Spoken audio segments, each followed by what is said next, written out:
LawLiet and Focus. These guys, they've played so many times against each other. This may be the single most casted encounter by me between two players. Oh, I'd love to have stats for that. I have casted them playing against each other so many times. I'm pretty sure they must be number one. I'm pretty sure there's no other pairing that I've casted more. And it's usually pretty even. As you can see, the win rate against each other is 50-50. That's ridiculous. They have played probably hundreds of times against each other. At least hundreds of maps. And it is as even as it gets. So, let's get into our first map in this best of two, remember.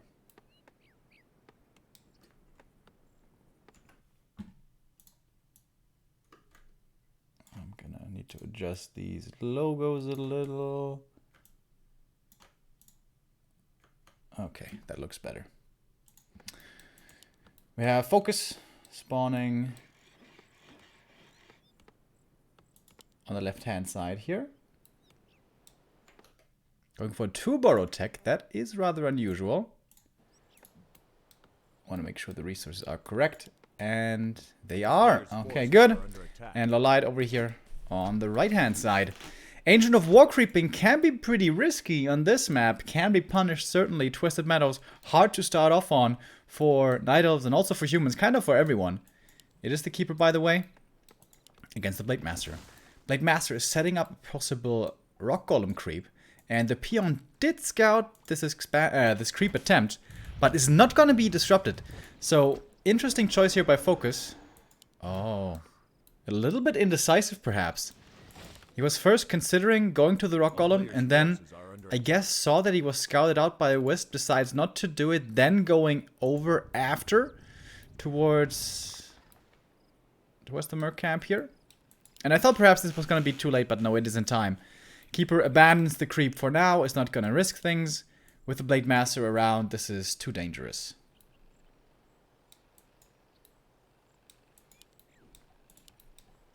Tech beginning. Focus's tech is gonna be pretty late. Usually we always see the 1 borrow tech from Orc. Without Peon Scout, this means you're gonna get a lot of lumber for the tech in very early. That wasn't the case here. We had a 2 borrow tech with the shop, with the Scout Peon. So this Orc tech is basically as late as it gets. Where's the Grunt, by the way? One Grunt is here, 1 Grunt is here. Seems like Focus already wants to prioritize trying to look for expansions and cancel them if they might be coming up. This is Twisted Meadows after all. Oh, nice detonate. Very quick there with the reactions. May force the Blade Master into... Alright. That should have been an easy surround right there, honestly.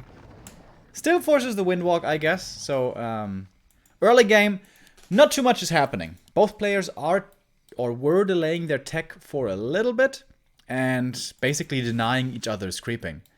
Who does that favor? It's kind of a double-edged sword. Oh, this Grunt getting intercepted. This is going to be the first big play of this game. Because the Keeper, he only becomes really strong in the mid-game once he gets level 3. But he has a timer on him as well. So getting level 3 early on the Keeper is very valuable. But later on, the longer the game goes, suddenly his levels don't account for much. Blade Master, if you get him decently leveled early on, that can be nice. Level 2 in the mid-game. Level 3 on tier 2. Early on is very unrealistic. That never happens. But level 2 can help. And of course, if Blade Master gets very late game, level 4 with some items, perhaps even level 5, he becomes extremely strong. So, it's an interesting dynamic here. But the Keeper certainly won't be getting level 3 very quickly. Neither will the Blade. In fact, both heroes still only level 1. This is typical Twisted Meadows early. Yeah, I can turn the sound on for you guys, the music. I know you like rocking out to those jams. So tier 2 should be finishing soon here. Nothing out of the ordinary. We do have a Hunter's Hall, by the way. Didn't see that before. So most likely a Dryad play. The Keeper going far out on the map. Trying to find some creep camps. Still not attempting the Ancient of War creep here. Still deeming it too dangerous. And with the Null Overseer kill. This will be the level 2 now for the blade, plus a nice item. Another circlet for him. Merc can pull here on the top of the map, and it's still kind of hard to creep without treants though, isn't it? We're taking a lot of damage. This might be heal spray level 1. Yep, there we go. And double bestiary. Double bestiary, mass, wind riders most likely. This is a style that Focus has been fond of for a long time. Looking to put more pressure on the keeper with heal spray. He should be fine. Or should he? Forces the TP actually. Excellent usage of this Blade Master. The level 2 blade with a double circlet. Forcing a TP so easily there. And that TP is probably gonna be gone for a very long time now. It doesn't have to be Wind Riders though. Focus also likes playing mass raiders against mass dryads. Just ensnare one after the next, pick them off, take them out, and try to kill them faster than your raiders will be dying. Oh, Wand of Mana Stealing! Blade Master might be getting killed now. Oh, is he gonna toss the boulder? I thought there the Rock Golem perhaps was gonna side with the Night Elves. Blade Master's dead. No, he can't steal his mana again. The Wand of Mana Stealing is already empty. He has a couple more seconds, but he's not gonna get it. Wand of Mana Steal grants him the hero kill. Perfect usage of that item, and a slight mistake there by Focus, not considering the effect that the wand could have, and loses the first hero. That's a big loss. With a Blade Master here, there could have been some kills going the way of Focus, but engaging in without the blade, really? So 1 grunt for 1 archer kill. This is not a good trade. But then again, maybe it is a good trade. Because we have the Wind Riders coming in. It is not the Raiders. So taking out the anti-air here on the archer is going to be very helpful for the Wind Riders. Then barely anything can deal with them anymore. But then again, we have the double Berserker. And to me, it certainly looks like LawLiet is taking control now of this mid-game. Focus's transition here towards Wind Riders not seeming to be paying off too well. Even if the Blade Master doesn't die there, it seems to me like LawLiet was just ready. He had 2 archers and 2 berserkers out already. And now, Focus is in a really tough spot this game. There is the level 3 keeper. And in this game, with this tech, there's no dispel. There's absolutely no dispel. We have a Torn Totem coming up now, but this is gonna take forever until he gets disenchant. So this keeper could prove to be very strong. Hasn't chosen the second skill point yet. Oh, just did it a moment ago. Going into Entangle level 2 indeed. That is certainly the right call. Moon Juice is looking pretty poor. Keeper, very little mana to be honest. He's gonna have 2 Entangles to use if it comes to a fight now. He needs a shop. Wind Riders being annoying, killing the wisps. Dude, excellent wisp control by LawLiet this entire game. Giving no free kills at all. Finding some time again for Focus to creep. He needs these heroes on high level. Otherwise, the Wind Riders, I don't think they're gonna be doing anything. Oh, and this cancel. This cancel is gonna be so big. Ah, those walkers were desperately needed. Desperately needed. But can he dive into the base as well? With the Huntresses here, they could be taking plenty of damage from the peons, from the spears. But they're not repairing the burrow right now. What is Focus concentrating on? That repair was way too late. With the 2 Berserkers coming in, I guess it's too much damage. Can't repair against that anymore. And now, Focus is supply stuck. LawLiet with a bit of a supply lead, but also seems like the better army. Of course, Alchemist is always good against Wind Riders. You can attack them, obviously, but also Acid Bomb is very strong against them. And Focus, it seems like he has to go for kind of a counterattack or something. Sentinel in the back, by the way. Gonna see the Blade Master coming in. Raider is dead immediately, but the Keeper's low mana. Perhaps there's a way now for Focus to fight his way back. The first Berserker is dead right away, the other one is hexed, and there's no Dispel on the Night Elf's side either. So these Wind Riders are actually doing a pretty good job here, putting out the damage, not dying too quickly. But that's the thing about them, with Acid Bomb, just hero attacks can oftentimes be good enough. And here come the Archers, which were missing for a long time. Taking out one more Raider. Almost surrounding, in fact, surrounding the Shadow Hunter. He is gonna be past the invul, but can't use it in time. Second hero dies, and that seems like the GG. Indeed it is. 1-0 for LawLiet, and the first point for Newbee. And that is not a good start for LP Club. They probably have not the best matchups today. Not very favorable matchups. I'm not talking about race matchups, but just like a player level matchup. So Focus kind of needs to score here. Can we expect Colorful to win against Lin? Not really. Romantic against 1-2-0, I see that being difficult as well. And the 2v2, the same story. So, actually, this point being given up, even if it's just one, is already not the greatest. But Focus can still get 1 point here on the second map, which is going to be Echo Isles.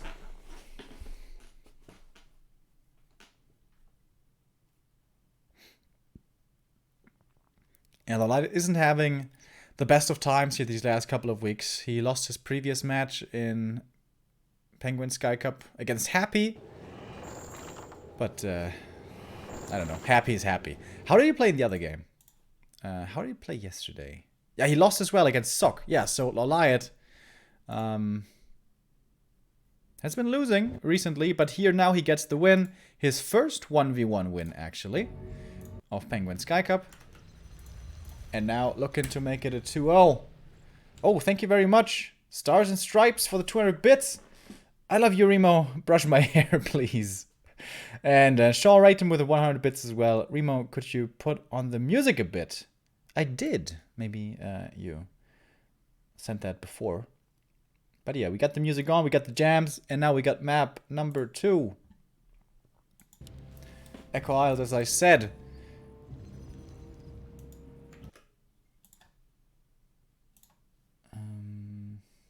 Yeah.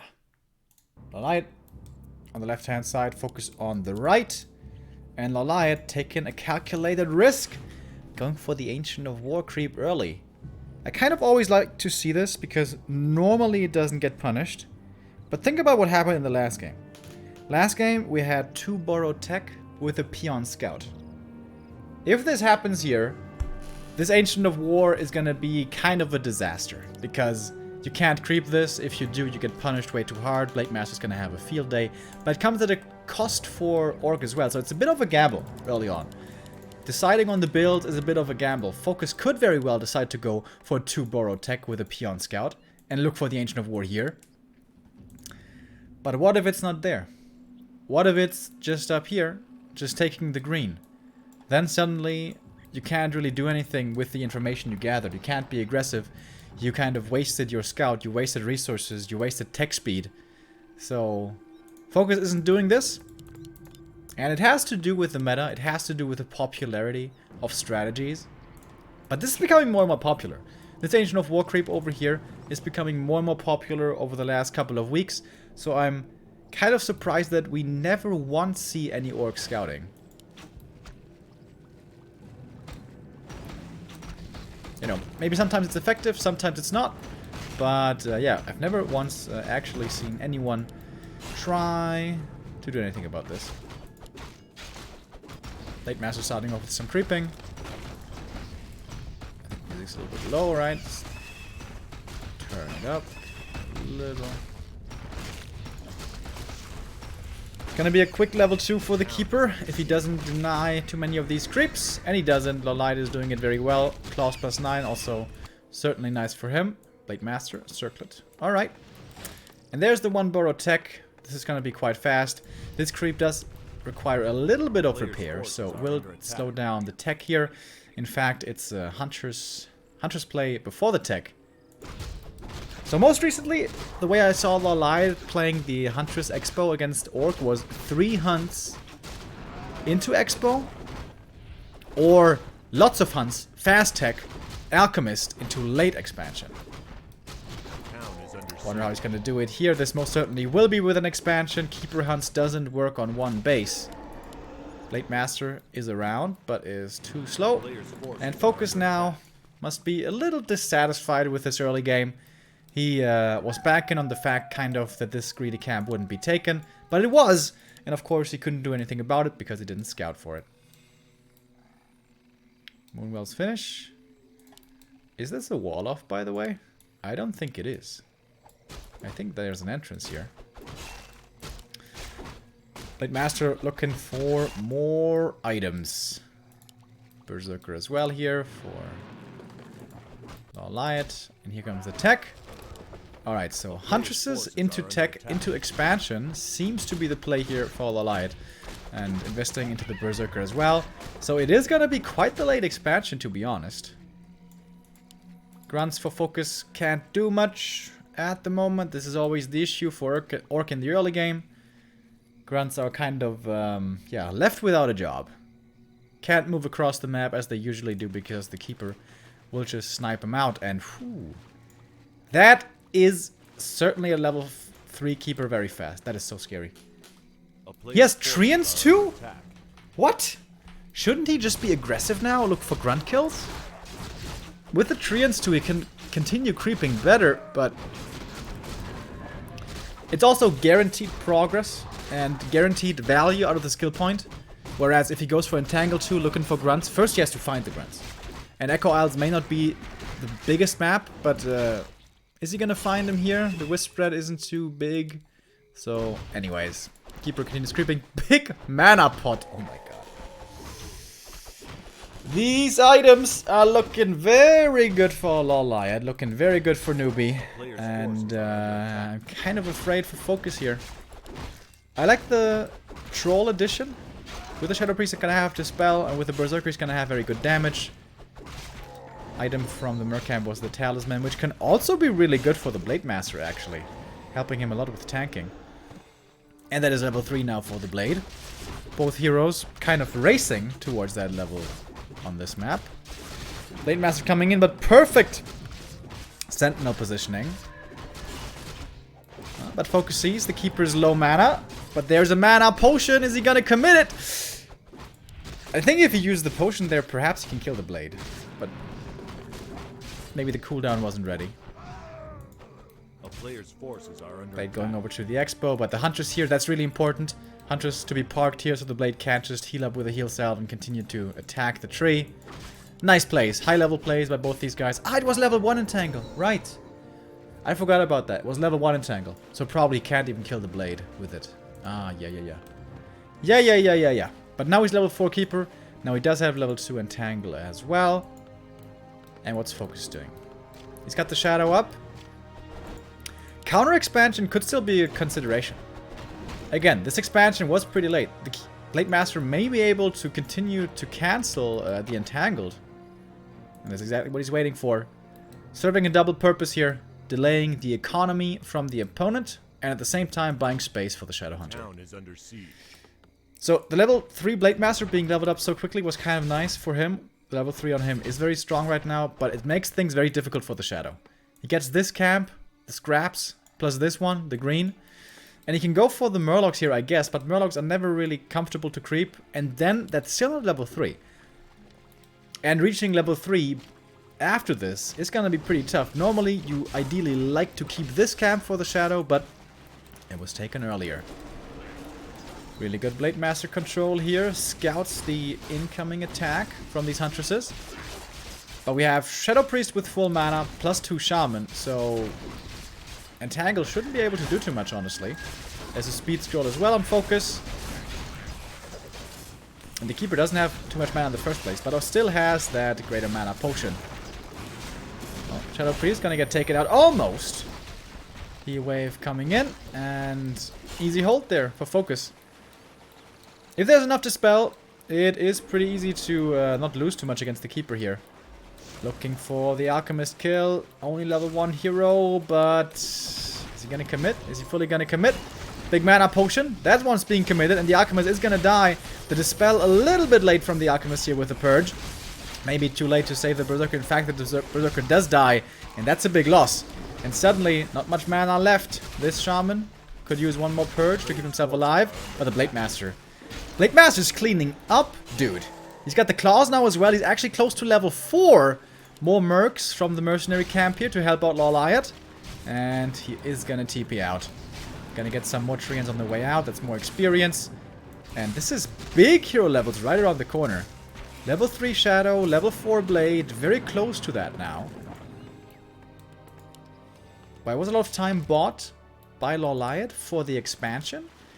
But it was a pretty unfavorable trade, right? He lost the Alchemist. He lost... how many hunts did he actually lose? I'm not quite sure. Peons are coming, and these don't look like expansion peons. These look like tower peons, like push peons. Focus here wants to finish this game now at the night of expansion. LawLiet is not yet at... yeah, in upkeep. Doesn't have the big army just yet, and doesn't have any scrolls. No scrolls for LawLiet. We have one heal scroll on the Shadow, but the mana is pretty damn low on Focus. He can't spam Serpent Wards endlessly. There we go, gets to level 3. That's the important level. Here come the Serpent Wards. And we're gonna have a few of them.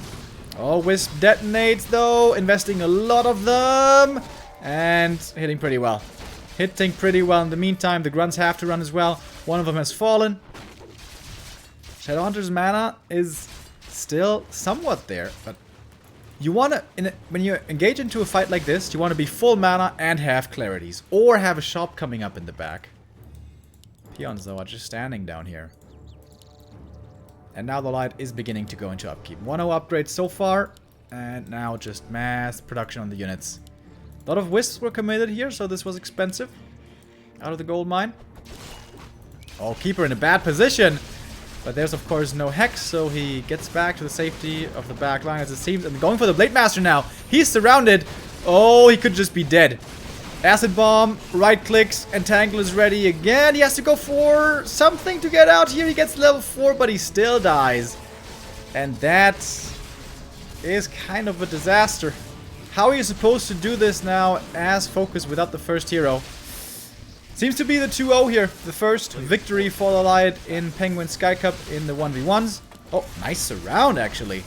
Gets a level 2 Alchemist. Great presence of mind for Focus, by Focus, to see this opportunity. And with that, it gets level 4 Shadow. Uses the heal scroll as well. It's not over yet. All these Hunters are extremely hurt. Oh my god. Focus! Holding on. Committing hard for this tower, but that means the Hunters are taking 1,000,000 damage. Oh, the Huntress is over here also running into the creeps. And Focus is still standing here. He needs the shop, though. Focus needs the shop very badly. Keeper at the merchant again, going for protection. And Invul, him not having scrolls earlier was a big, big problem. You need a shop. Wouldn't the shop be much better here than these towers? For the Shadow. Blade Master, by the way, is coming back. And same for the Alchemist. Still gonna take a little while. Uproot! Uproot on the... wait. Tree's just dead. This is too much damage from the Grunts, I believe. 0-1 upgrade Grunts, by the way. As, yeah, armor, we've seen more and more in this matchup being prioritized. But this tree's gone. Damn! I thought for sure with him losing the Blade Master, this must be over, but nope, not the case. The Grunts, the Shaman, and most importantly the Serpent Wards there cleaned up the Huntresses even after the Blade died, and now the expansion is dead. And this is the win/lose condition for Night Elf. If it remains up long enough, if you get enough production out of it, it makes you win the game. But if you lose it, normally, you immediately lose the game. A player's forces and now there's 2 towers here. This expansion is never going to be set up again. The shop is coming now. Shadow's kind of close to level 5. Tower's stealing a lot of experience right there.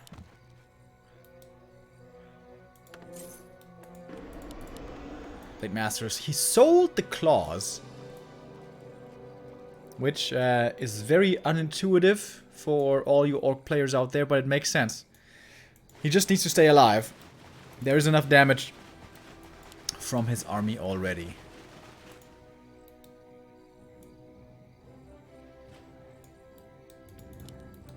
LawLiet now in a very tough spot. Dude, such a good early game for LawLiet. And it wasn't enough. Him not prioritizing the shop, not getting the scrolls, I think that was a big, big, big issue. Also, the attack when he went for the creepjack over here didn't really do that much. That could have instead been time for the alchemist to creep somewhere. Oh, glaive throwers. Okay. Has an answer now against the towers. LawLiet, I believe, realizes he needs to reclaim this position, needs to expand again. Cannot play this on one base. But the Blade Master, he's taking out that glaive pretty easily. Yep. Only 300 HP, of course. Doesn't survive that long. Oh, and the first lightning shot of the game. Coming on to the grunt. Heavy focus on the serpent wards with the huntresses, but they need to walk in so deep. They take so much damage in return. Do have 2 upgrades now, and there is the scroll of protection available. Oh, these wisp detonates could be big on the shaman. They're kind of all dry.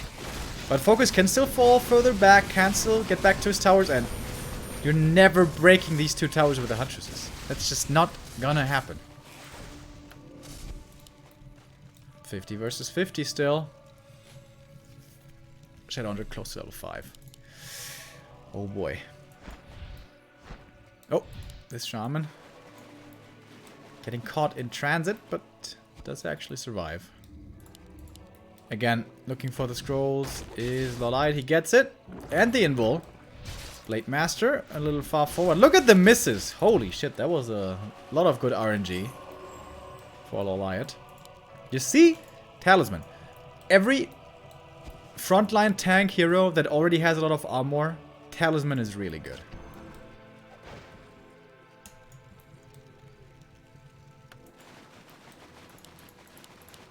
Alright, counterattack. Mass hunts counterattack, but we... Oh, focus so ready. Already with the watchtower here.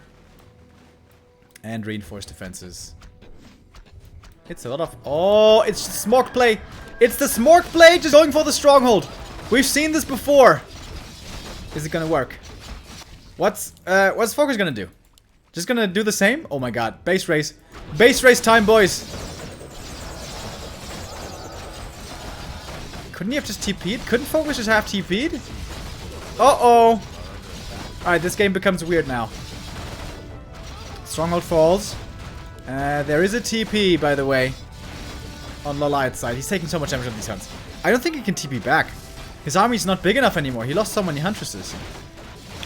All out. Can the peons make a new building here? Oh, he doesn't have the gold. Focus doesn't have the gold for... Why is he making a war mill? I don't get that. No pillage, by the way. Oh, pillage would have been insanely good for focus. He didn't think of it. Some wisps did escape.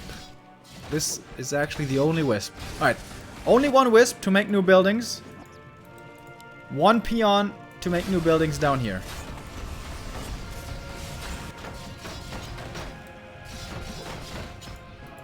So we still have these buildings over here, of course. But the wisp needs to make something. There we go. Moonwell again. LawLiet's got a lot of resources to make new buildings. At this point, of course, LawLiet has no chance of winning a straight-up fight anymore. He has to do it just with pure building elimination. Keeper's close to 6. But even then, this, I don't believe, would do much. Alright, wisps are important. Are they gonna escape? Purge is coming in. No. Wisp being prioritized is very important in a base race. Try to reduce the number of workers out on the map as much as possible. Because this is now the single last building. Players are about to be revealed soon as well. 2 minutes after the main building dies, you will be revealed, showing your buildings on the minimap, even in Fog of War. If he sold the mana pot, he could have gone for another Great Hall. There we go. Focus is revealed. LawLiet now knows all the buildings are down here. Oh, this peon should definitely not be here. Peon should be with the army and be protected. A player's forces are under ready attack. to make a new building by selling some items or something. At this point, Blade Master really doesn't need the talisman. It's not enough damage anymore, really. Oh, the alchemist getting caught! And I think that's his end. Just purge after purge, time and time again. No saving this guy. Blade Master provides the damage. Purge for the infinite lockdown. If you don't have staff, if you don't have invul, that's an easy way to lose your hero. Oh my god! Shadow... No way. No way! Shadowhunter finds himself in a surround though. But the Blade Master comes in, invul transferred, and it's the alley-oop to save the buddy, the Shadowhunter, and that must be it. Yep, Keeper's gonna die. Can't TP. Can't TP because he doesn't have a main building. Shadowhunter, he may fall here. One more heal wave though, and everything's dead. Everything's dead, and that is GG. And the 1-1 focus does claim a point now for Newbee.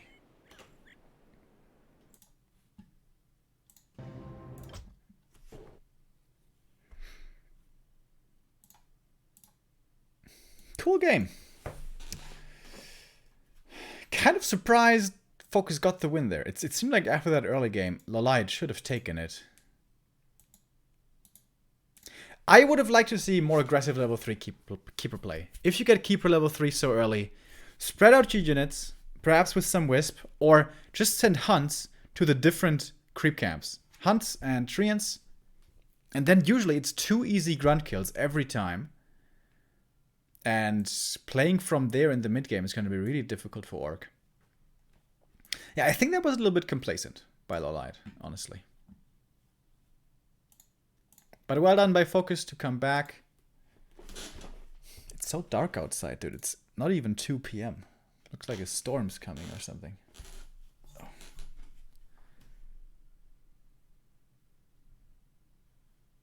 Thank you very much, Ente, for the host, by the way.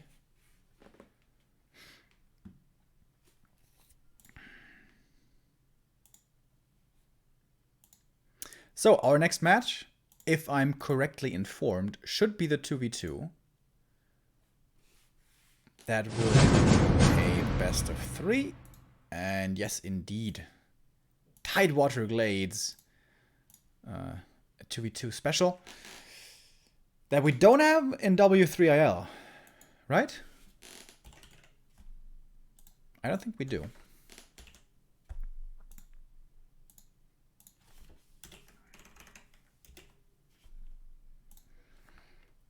And once again, as a reminder, in 2v2, our resource overlay, everything doesn't work, unfortunately. So we're going to have to live without that for at least the 2v2.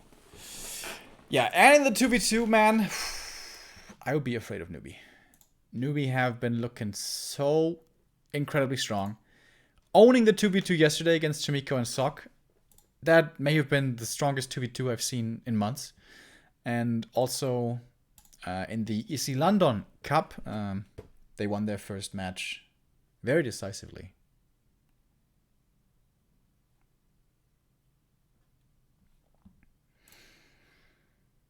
So we're going to have a small break here. The Chinese stream is running ads, but we're not going to run ads. I'm just going to stick around here. How are you guys doing today? I've had a pretty good day today. I was afraid that I would actually totally mess up my sleep schedule. Yesterday after the cast, in the afternoon towards the evening, I was so tired. I was feeling so, you know when you're so tired that your back starts hurting and your body automatically kind of like crumbles together and your joints are uncomfortable and you just want to go to bed and take a nap, you know? That happened to me yesterday. I was like, oh no. I don't want to take a nap now. That's going to mess up my sleep schedule totally. I'm just going to stay up and power through it and then go to bed later. But I caved to my body. I caved to my pain, to my discomfort. And did actually take a nap. So I took a nap for like 2 hours or something. And then I was hyper energetic. Then I was extremely energetic, waking up at like 8 p.m. I think I laddered from 8 p.m. to like 2 a.m. I was like super hyper. And I was like, okay, shit. Tomorrow's gonna be fucked. Tomorrow I'm gonna be waking up at like noon or 11 a.m. and my whole sleep schedule is gonna be messed up. But no, I was really lucky. I fell asleep at around 3 and slept for like 4 hours and woke up normally again at 7. So things just for once worked out. And I'm back apparently in my normal sleep schedule. What's your ladder account? Secret. That's a secret. I do enjoy playing anonymously on my Smurf, so I'm sorry, buddy. That's gonna remain secret for now.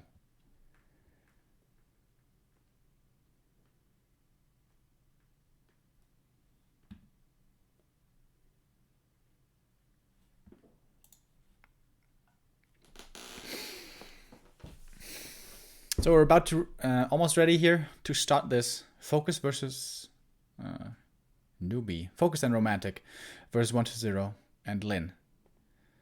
Have we ever seen Focus and Romantic playing 2v2 together? I couldn't think of a time.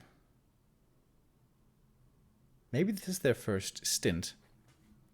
If they win this, this would be quite impressive. 1-0 and Lin have been tearing it up recently.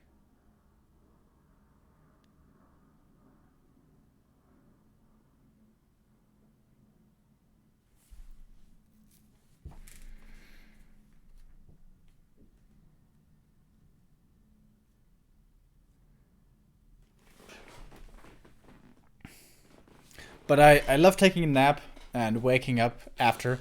I always feel so energetic and so ready to do stuff and productive and shit. If all life could be like that, that would be amazing. But nope, it's just post nap time might be some of the best time in my life, actually. Don't know if you guys can relate to that. I want to see more Necro Militia Rush. That was so cool. In the Easy London 2v2 Cup, we had this super cool strat with a Necro being played proxy aggressively, and then an aggressive TP from the ally with Militia sniping the Tree of Life. That was quite insane.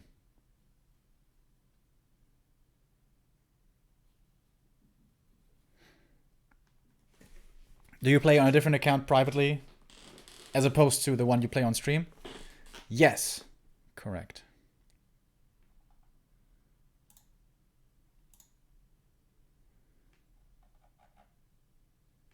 So we're about ready. Ads are almost over, and then we're going to be beginning our 2v2. One of the teams here will grab the lead. Remember, in the best of threes, which this is a best of 3, only the winner gets 2 points. The loser does not get a single point, even if he managed to win a map. So the winner of this 2v2 will actually get into a great position in this clan war. Getting up to 3 points already. Only 1 more point required to guarantee the ace match, at least. So this is an important match. Really important.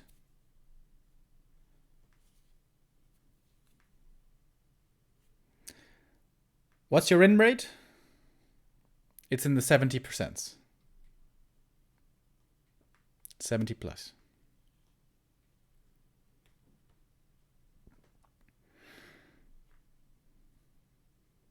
Alright, it's taking a little bit longer than I thought.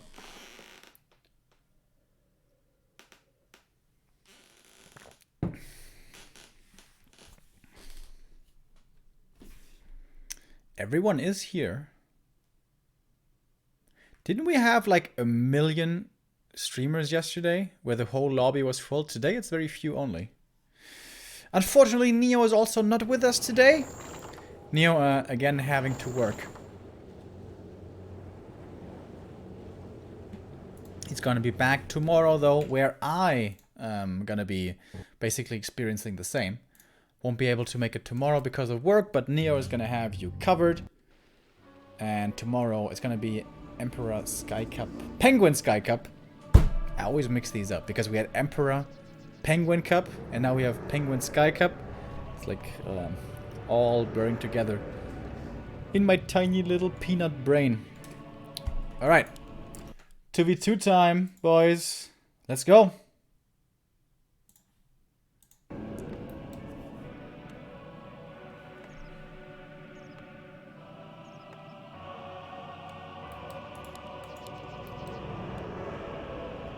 Doesn't the hero overlay normally disappear?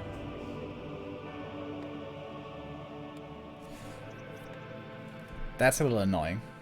Alright, let me try that again.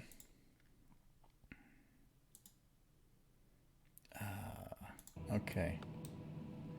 Alright, the hero overlay, again, it doesn't work because this is 2v2. There's too many players, too much information. Yeah, sorry it's here on the left side. I know this is a little annoying. I'm sorry guys, but we're gonna have to live with that for now. So we have Team Newbee in the red here, spawning towards the left-hand side, and Team LP Club in the top right-hand side of Tidewater Glades. Dude, I swear the music volume keeps changing. Randomly.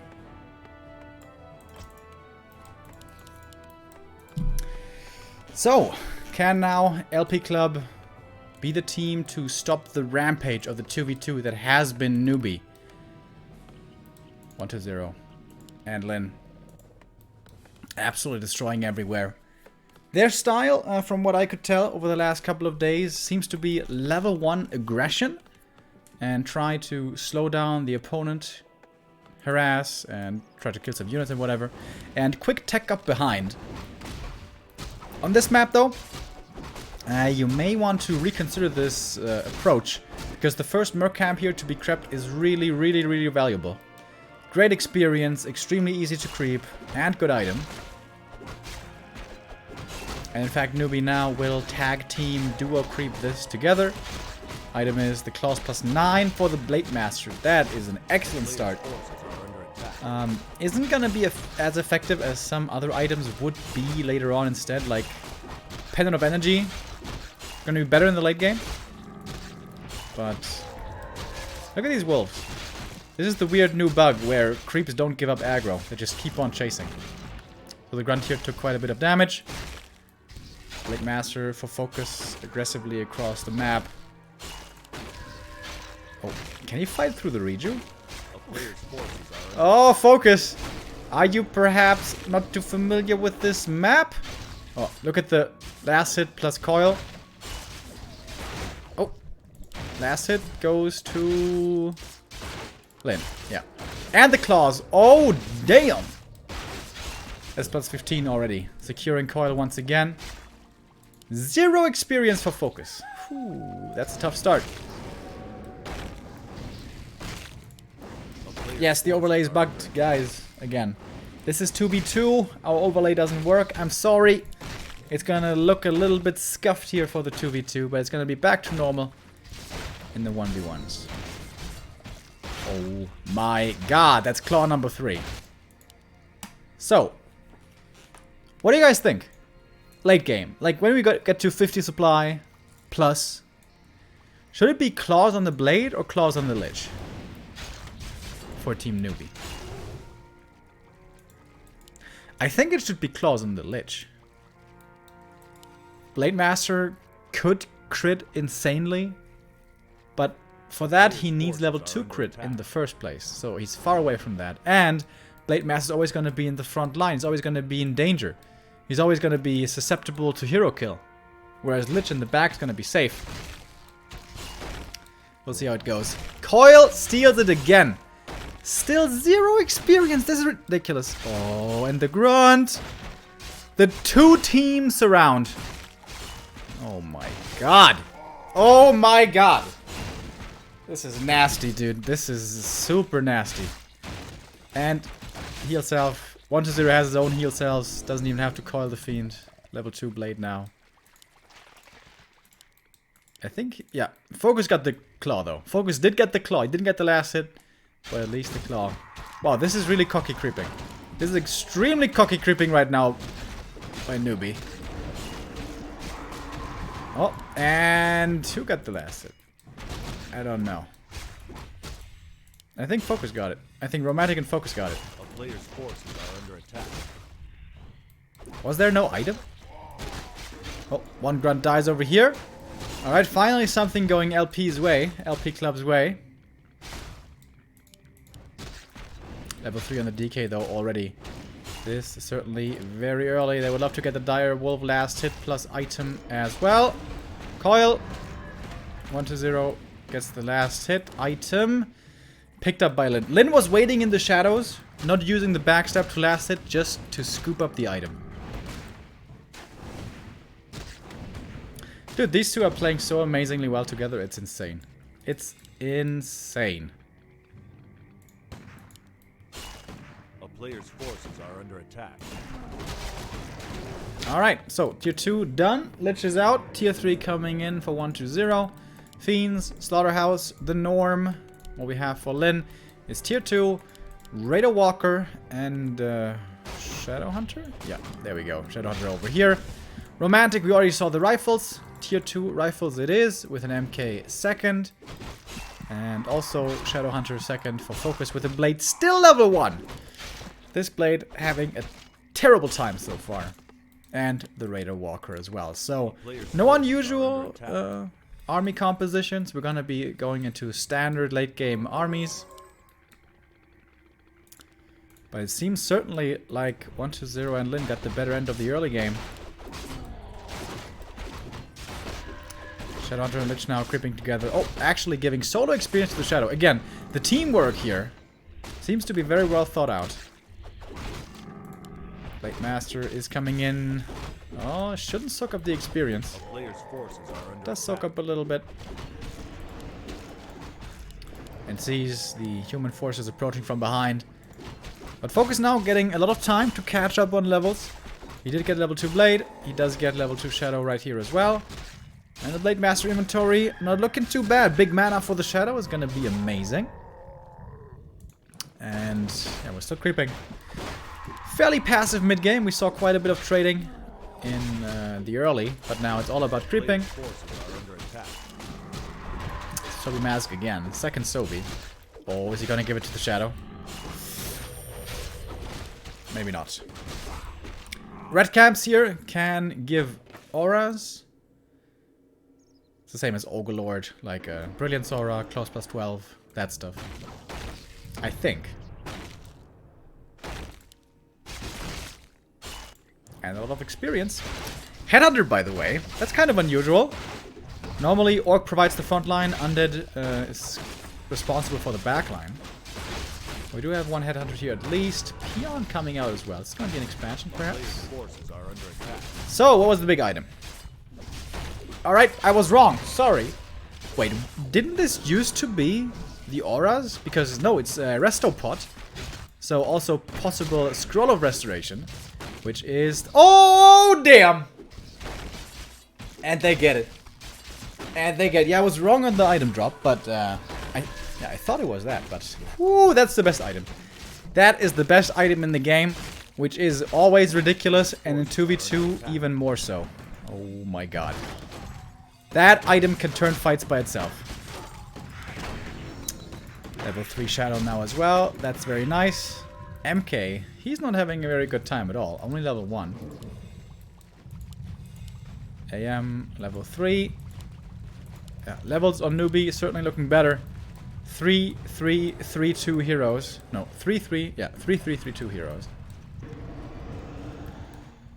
Against the 3-2-2... No, 3-3-2-1 heroes.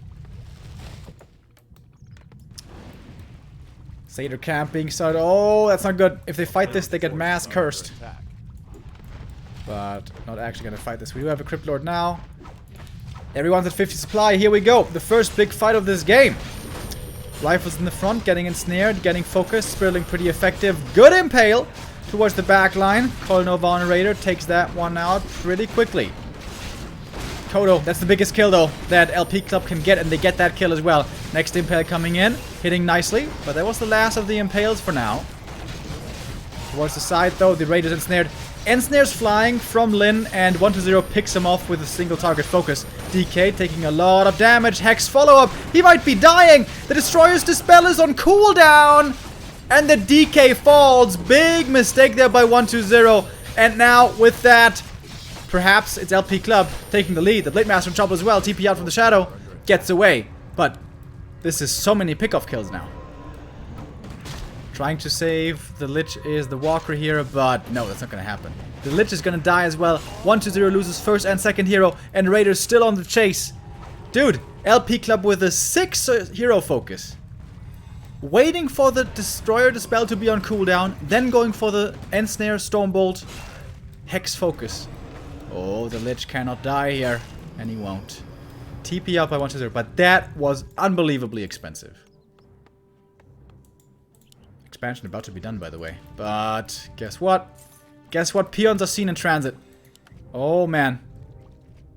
Focus should cancel this, but he's gonna let it finish. And now LP Club here pushing forward. 54 supply for Romantic. Suddenly this MK is level 2.5. Still with the Resto Scroll, by the way. 1-0, only 43 supply. Not too much mana, but there is a shop now that they can make use of. Shadowdown in a bad position, getting the heal off before he dies. Hex again coming in, trying to hero focus. Dispel though saves him, and still with that Resto Pod, remember. Not too much hero focus right now. Focusing on the units for now. Level 4 on the DK. He's very low mana though, and the Destroyer is gonna fall. That means no more answer to Hex, so again hero focus could become very dangerous. Blade Master in front, taking quite a bit of damage. Defensive coil, but there's a lot of rifle damage, and Newbee, perhaps they don't have the front line here anymore. Cryptlord seems to be dying in just a second. No! One more coil coming in. Big Dispel from the Destroyer, gets decent health back from that as well.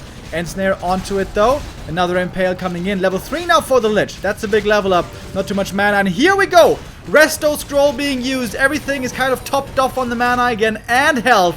And that just totally owned this fight. This item is utterly insane. Koda's gonna die as well. Aura gone, and Raider's back. Hero kill now being attempted on the MK, but he has the invul. He's gonna survive. He reaches level 3 as well. Has a level 2 Stormbolt or Clap. Seems to be Clap. Blade Master with the Hex getting dispelled. Destroyer saves him. But there's so little left for Newbee. So little left. Especially Lyn. 27 supply only. The Cryptlord about to die. Heal Pot saves him for now. Focus at 44, and especially Romantic Man. He is just continuously getting these units and sitting large and in charge now at 60 supply. Shop is taken out. And I wonder, Newbee, had they played more patiently, had they just continued to creep up the map, get higher level heroes, but they pushed aggressively against this tier 2 opponent despite their own tier 3 advantage. Perhaps that was the big mistake. Of course, the hero kill and the DK, that is what kind of made everything spiral out of control. Alright, last chance, last ditch effort, but Lyn's got like nothing. And 1-0 doesn't have too much either. It has to be hero kills. That's the only way. But guess what? It's LP Club going for the hero kills. The DK is gonna die. The Hex ends not quickly enough, and the Blade Master would fall as well. GG. And the 1-0 for LP Club.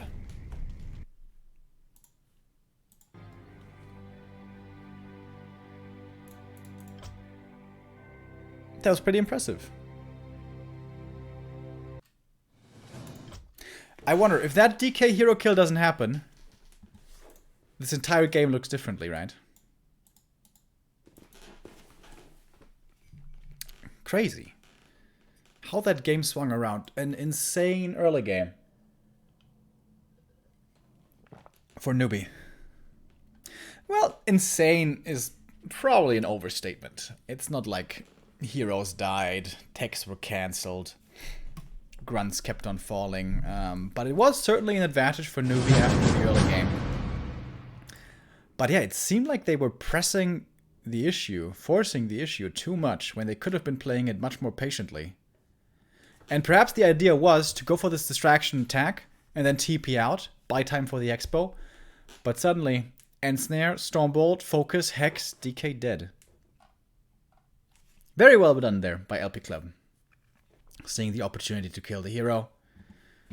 And taking the victory. Oh, whoops.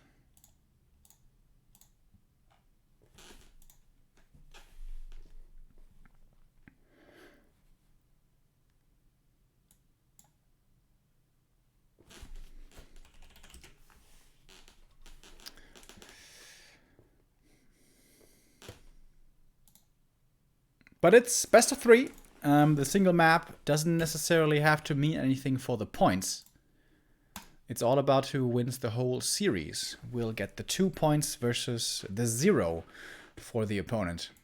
And this will be great for LP to win this 2v2. This is their best chance to win this clan war. Both Lin versus Colorful and 120 versus Romantic is probably gonna be tough to win for LP Club. Most likely. But if they get the 2v2, they only need one single more point. So it would be up to Colorful, I think, right? Who's playing the 2v2? The best of 3?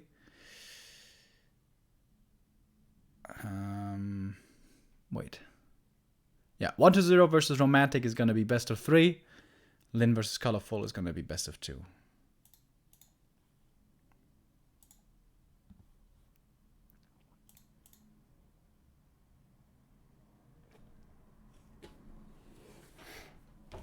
Our next map, by the way, is going to be Twisted Meadows.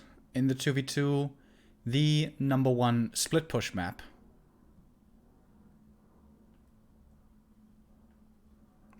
Where yesterday 120 and Lin played a master class of 2v2 versus winners, completely outmaneuvering Sok and Chimiko in that 2v2.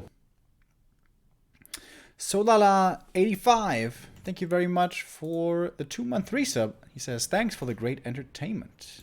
Thank you very much, man. Glad you enjoy. So, let's see. What does this second 2v2 have in store for us? To be honest with you guys, I thought this was going to be a 2-0 for Newbee. Quick and easy. No issue. And more points for Team Newbee. But no, LP Club, despite their pretty low experience together in 2v2, actually playing this last game really well.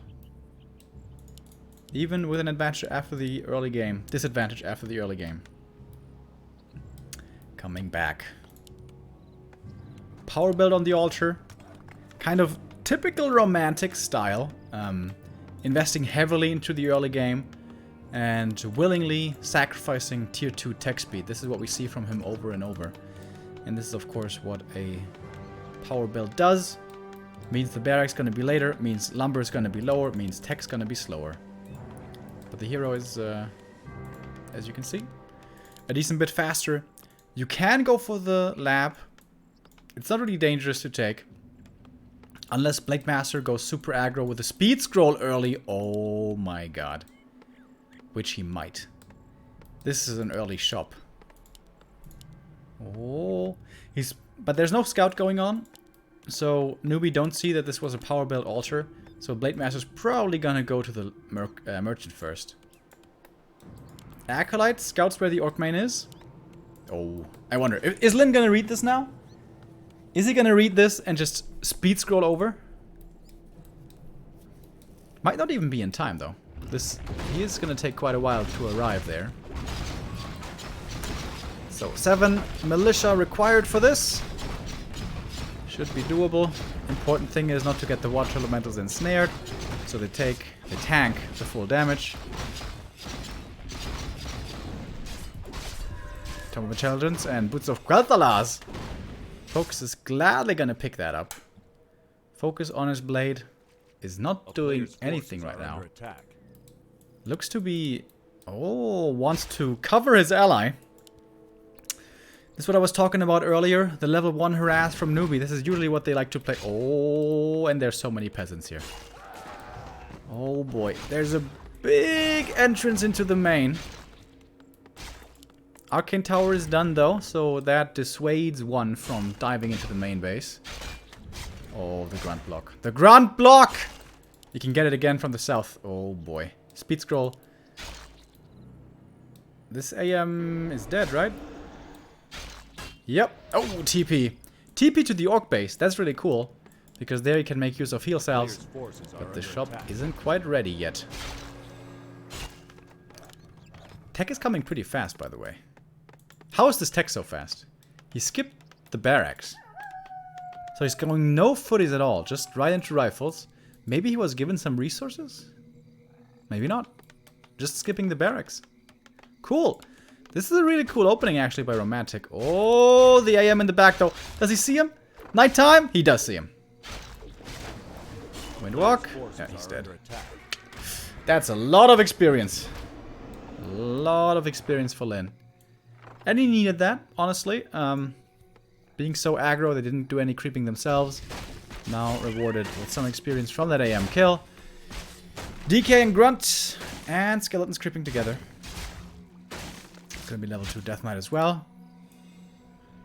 Yeah, the Boots of Quel'Thala's are very nice for focus, but levels again an issue. Still not going for a circlet. So surprised how conservative focus is being. Holding on to the TP, not getting a circlet.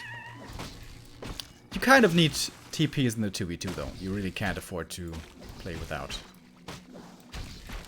Oh, one Grunt here in danger. There's no speed scroll for this one. Last hit with the coil. And Blade Master now with the aura. That's also always a very nice synergy. Makes him faster, easier to chase down for kills. Grunt is denied, and that's a big deal. That's level 2 denied as well from Lin. There's no dust on Team Newbee, so Focus can perhaps continue to play this Blade Master rather aggressively. Let's take a look at the text, shall we? 1-0, basically done with tier 2. Same for Lin. And Focus, basically the same tech speed. It's actually Romantic with the fastest tech. How insane. I really wonder if he was given resources. Maybe he was. Oh, this Blade Master inventory also looking really nice. Trifecta complete. But this was a good early game, certainly, for Newbee once again, killing the AM and stealing 2 important camps away from the opponent's side. Getting level 2s on the heroes. Whereas Focus is still level 1. Oh, a bit of a risky camp. He's gonna dust, make sure he's not gonna get stolen this one. Ruined Bracers can be very nice on the blade. As we saw earlier, hero focus can certainly be a thing. With his inventory, cancels on the tier 2 buildings are absolutely doable. And yeah, this Torrent Totem is most certainly gonna have to be cancelled. Shadow. Oh, wait. Hex coming out from the Shadow. Maybe he can save it. Wow, he actually saves it. Then has to run away. He should be fine. Oh, is he though? Lin playing it safe, going towards the creeps here. Oh, Focus gonna go in. Focus gonna commit in. Hex, Focus, and Speed Scroll. This blade is dead probably. Ooh, reveal! The boulder gets dodged here with the Windwalk. And that was the last dust, I guess? Oh yeah, that was the last dust, so Lin gets away there safely. In the meantime, 1-0 keeps on creeping up. Level 3 DK now. So now it's time for the Shadow and the Lich to creep together without the DK. But Romantic has something to say about this. However, his army is kind of small. 2 priests, 4 rifles, no upgrades yet. Only level 2 AM, level 1 MK. Not that strong, so Romantic is going to fall back. And is going to concede this camp to the opposition. 4-0, tier 3 is coming in, of course. A little supply blocked. Kind of heavily supply blocked, actually. Shadow onto level 2. Sobi Mask again. This is the 3rd Sobi Mask in this series so far for Newbee. Another pair of claws. Whoa, I just realized. Romantic doesn't have a TP. What? That is so risky. The Water Elemental was scouting the positioning and stuff, but what about a Speed Scroll, run in, Ensnare's flying, Hex and stuff? That certainly didn't look very risky. Shadowhunter once again being given solo experience for the level 2 heat wave. So quick now to creep this with the grunts and the fiends and everything else. More agility. Slippers on the ground. Blade Master though, only level 2. For Lin and for Focus, the same. He's closer to the level up though. Once again, LP Club, much slower to reach level 3. but still seems to be alright. No fight is being forced upon them before they reach their level 3s. Newbee perhaps in the second game gonna be playing more passively, considering how much they were punished for their aggression in the first one.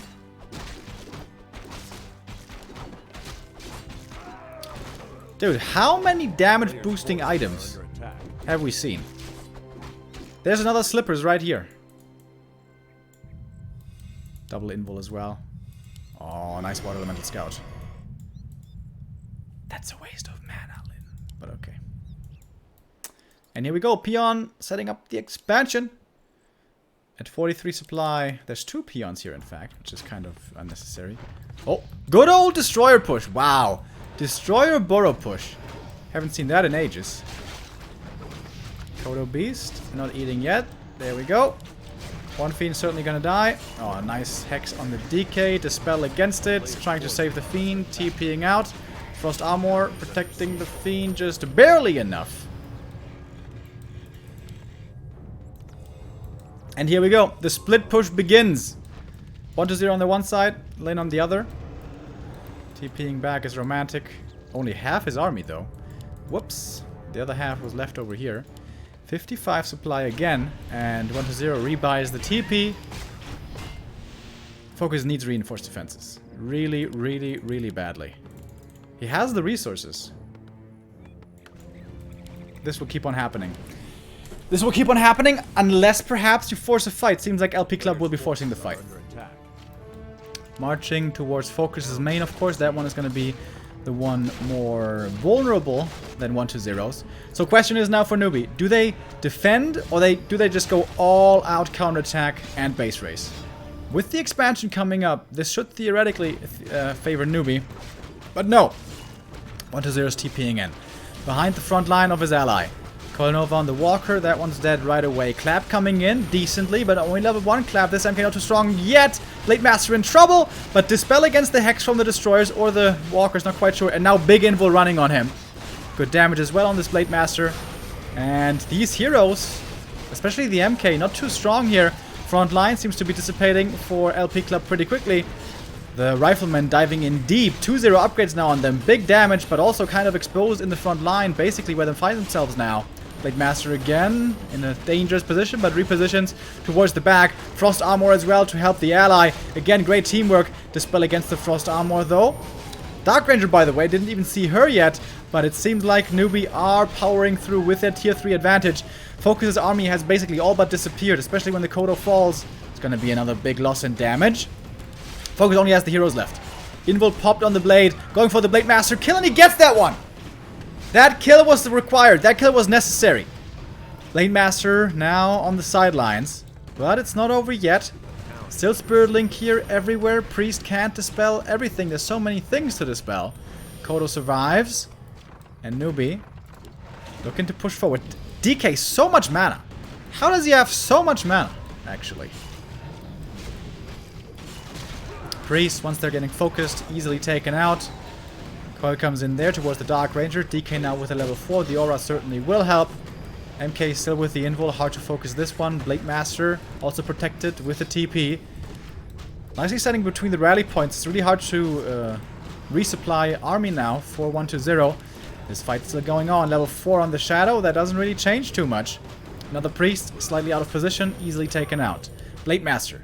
How long until he's back? Not too much longer. Shop is coming up as well. This is going to be a lot of strength returning to Team Newbee.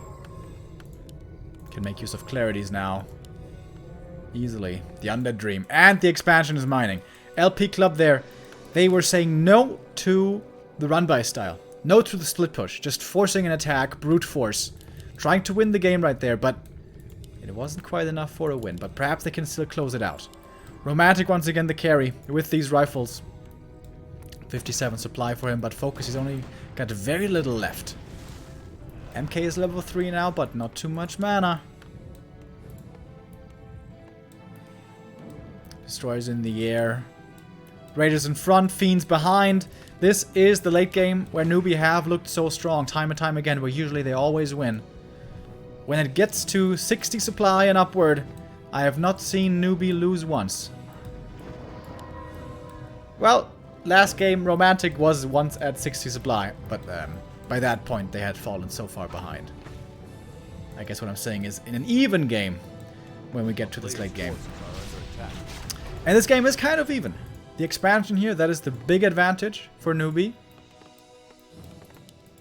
Focus's base here, having been sacked kind of earlier, has recovered again. Economy is running. But Focus's army still isn't as big as he would like it. Not even close.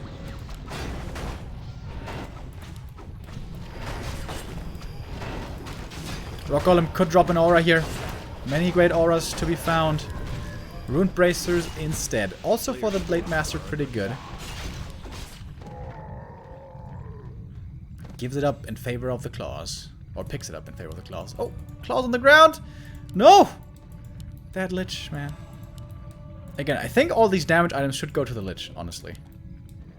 Blade Master is just not reliable enough.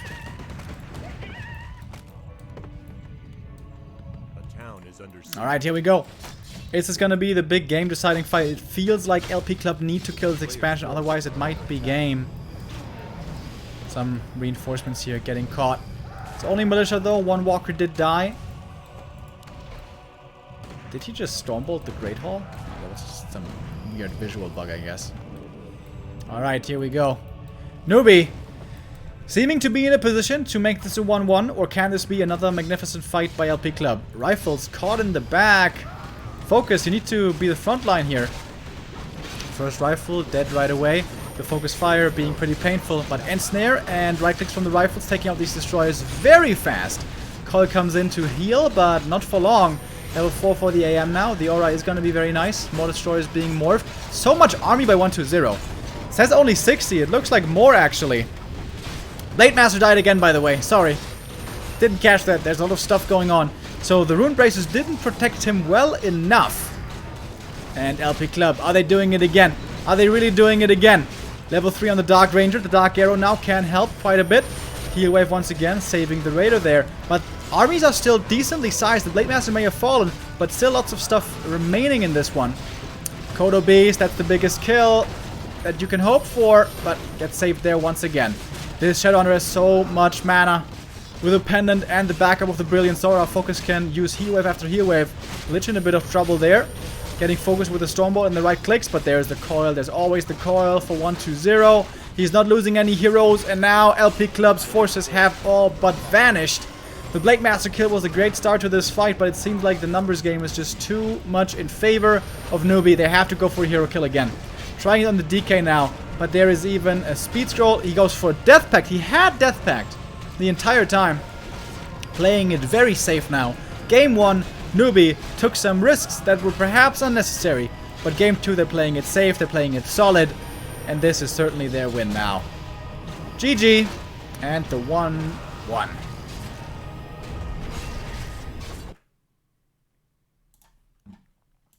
So we will have one last map to decide the winner of this 2v2. And remember, this is a really important match to win. Like, the winner of this 2v2 puts himself in a great position for this whole clan war. As the winner will be left at 3 points, only needing one single more point for the ace match. And to be honest, there's no way Colorful 2-0s Lin. Now that I hear myself say it, it kind of sounds like famous last words, which turn out to be wrong. But unless something crazy happens, normally there should be no way for Colorful to 2-0 Lin.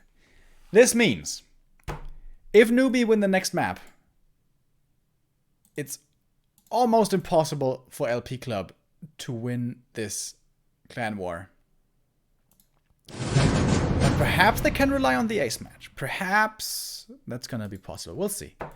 One step at a time here. This is not over yet. Far from over, indeed.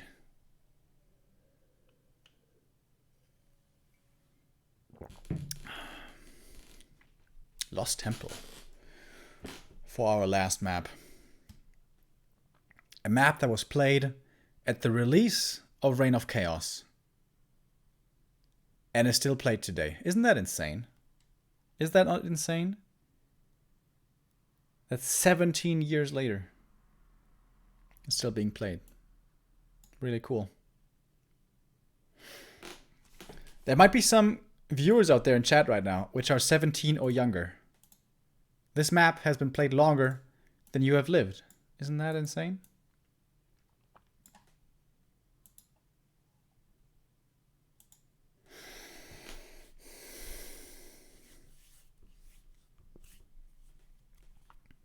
And this map also is great for late game, great for expansion and high supply armies, great for split pushes as well.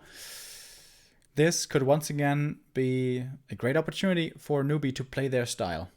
Late game with an expansion, split push over and over, force the game to turn into 2 1v1s basically a lot of the time, and utilize the incredible prowess of your 2-star players, 1-0 and Lin. And also, it's gonna be much harder to force an attack, to push across the map with both armies. So, this might be a bit of a tough one for LP Club. Maybe they have to come up with something special.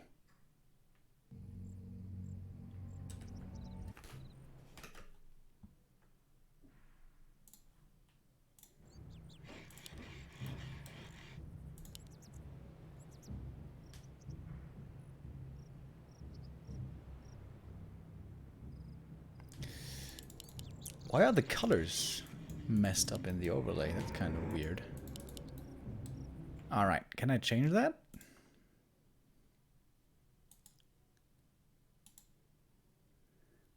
Nope, I cannot change that. Crap. Okay, again, sorry about the overlay being messy here, guys. In the 1v1, we're going to be returning to normal. So, it is LP in the red. No, wait, never mind. It's Newbee in the red. Weren't they blue earlier? Weren't they supposed to stick to their colors? Well, now Newbee is in the red, and LP Club is in the blue. We have Focus in the bottom. Normal build over here. No power build altar for Romantic this time. Standard here as well. Oh, Blade Master without a barracks. He's gonna be going for the shop and heal selves and probably entering the temple early on for items. And on 1-2-0 side, it is the Ted Fiend build. So pretty much all normal builds except for Lin, playing it a little bit unusual.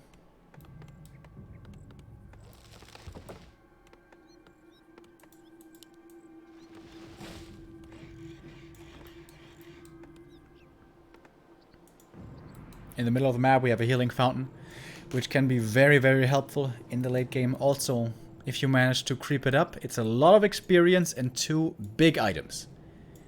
As a general rule of thumb, whoever gets the fountain in the middle, the creeps, wins the game. It doesn't happen 100% of the time, but it does happen like 90% of the time. I have casted so many Lost Temple games in 2v2, and it's almost always the case. So it is a priority to grab this as well. Oh, speed scroll Blade Master. He went for a bit of a risky build, and it works out perfectly for him. Guess that. Oh, playing around the last hit. Blade Master gets the small one, not the other big one. But he has 100 experience now. That's more than the AM has. So, Lin went for the speed scroll, aggressive play right away over here. If this is not being done, he essentially wastes his time. But I guess 1-0 scoured with an Acolyte. He saw the Orc base here, so Lin knew Romantic was going to be here. And humans basically always militia creep the natural. Just too good to do. To not to do. A town is under siege. Oh, Burrow push. Okay. Haven't seen that so far. And with Blade Master and Water Elementals and AM, this is super easy to make work, of course. 120 is coming in, trying to help here with the defense. This Burrow cannot be lost. This would be a catastrophic failure if this Burrow falls, but no, it's not gonna fall. DK though. DK might fall actually. No, not just... I forgot about the heal salves. Never mind. With heal salves, he's gonna be totally fine. Oh. It's a little recluse Burrow.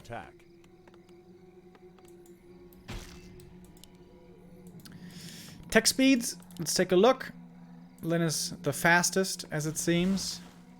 Focus a little bit slower, same as 120. And Romantic is the slowest, going for double barracks. Mass rifles? Is he gonna play without priests now? Kind of makes sense. On Lost Temple. You do have the fountain in the middle for healing. Interesting. Oh, and the War Mill is gonna get cancelled as well. This AM is committing hard for these cancels though. He's not gonna be level 3 in a long time. Big last hit. Oh, Focus gets it. There's level 2 denied for the DK. A little bit of a mistake there. Didn't consider the heal coming in to get the creep above the threshold. Oh my god. Oh my god! It's the Recluse Peon Burrow getting found. Repair, repair. Oh, this is very important to keep alive. That's so expensive though. That is ridiculously expensive. Wait, let's keep it alive. Does keep it alive. Shadowrun is coming out. Man, this was a annoying early game for Lyn. Experience lead is again with Newbee, but only slightly. Oh, he wants to get the AM, and there we go. Can he kill him, perhaps? No, he should have the time to TP. Whew.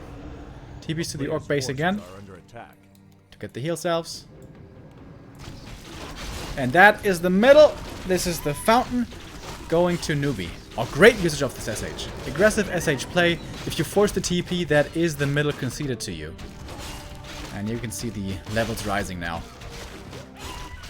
Level 2 Blade. DK is getting closer to 3. Shadow might even get level 2 from this as well. The Blade for Focus is looking strong. And what's the items? Big Invol. That's very nice. And Mana Stone. Oh! He used it right away? He used the Mana Stone right away. That must have been a misclick, right? That must have been a misclick.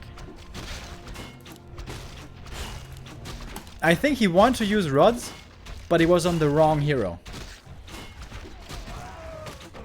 Oh, that's very annoying. That is very, very, very unfortunate. Mana Stone in the big late game fights, insanely good item. Yeah, but now it's gone. Whoops!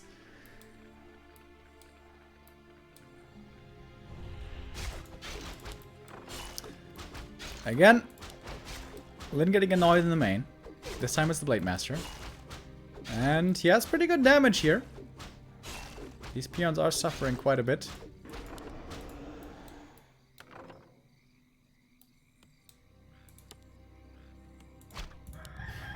Level 2 Shadow.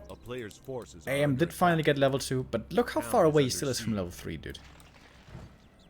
Such slow progress. Alright, Ogre Lords. Aura time. These do actually drop the auras. Ancient Django. Oh, baby. There we go. That's the big aura that you're hoping for. Ancient Django or Legion Doomhorn. That is also what Romantic wants to get here. Everything else is subpar.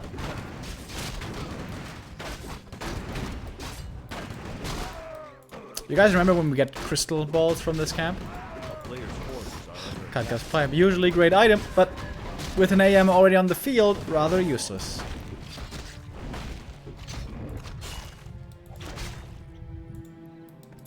Tier 3 for 120 is done. Crypt Lord is coming. This is kind of the time where usually Newbee will go for the expansion. And the shadow is creeping up the natural. Might be getting ready for this. Focus far out in the corner of the map. A player's forces are under attack. Look how big this map is. If you go from this gold mine to the one across the map, we're gonna do a little bit of a camera tour right now. Alright, you have to go here, you have to go here, you have to go over here, and you have to take a right, you have to go here, go into the temple. Alright, we're going in here. Then I guess we go here, and go over here, go up here, and then now I get to the merchant, and a little bit further, and there you get to the gold mine. Just to put into perspective how big this map is. It is massive. And we do have islands, by the way, which usually don't come into play, though. Or do they? 120. Is he perhaps thinking about Zeppelin drops? Huh? Nope. No. Just the two armies running towards, focuses main again and again. There's no reinforced defenses. Uh-oh. This is going to be expensive once more. Great Hall is coming, by the way. And the counterattack also on the way. But Newbee are here first, and these boroughs are all going to be toast.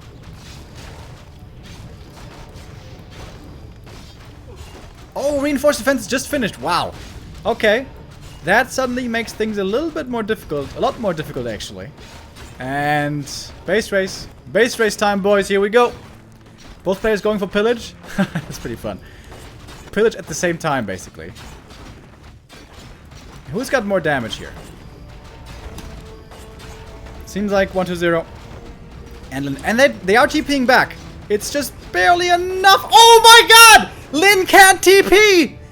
The building died with him on the way. No way in hell. That was a split second. Ridiculous. And now once again, 120 getting chased down. He doesn't have a TP to get out of this. Cryptlord has to cover the retreat. Oh my god. That is so unlucky. That's ridiculous.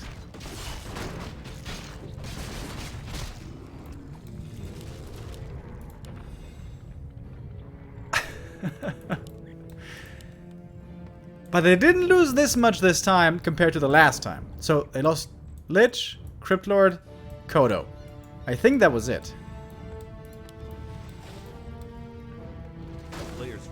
But the expansion is about to be up here for LP Club. Romantic still with a big army, but now fighting into the undead base. This can be a little bit scary. We have focus at 37 supply. 120, 51. They certainly have to wait for the Lich, but actually new Orb of Corruption is ready.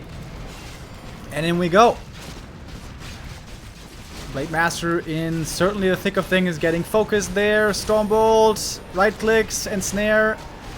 And Dispel getting, Heck getting dispelled with the Destroyers. And units are starting to die pretty quick here. Raiders and Grunts dying en masse. DK in front also in dangerous position now, but gets safely to the back. Lich is back now. It's a big increase in damage. Coil Nova on the blade. He's almost dead in the last second. Oh my god.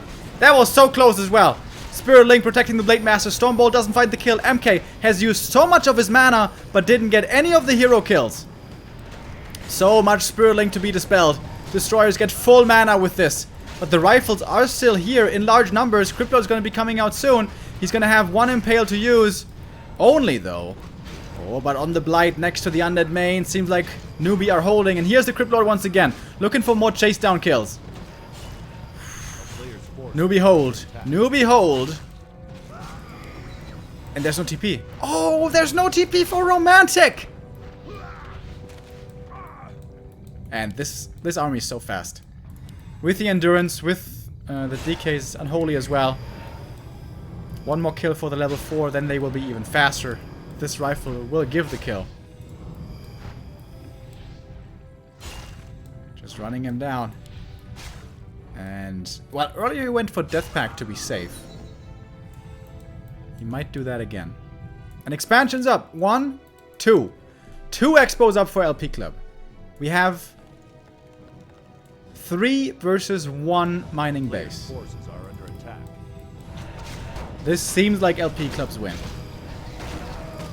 Seems to be pretty impossible for 1-0 and Lin to win this now.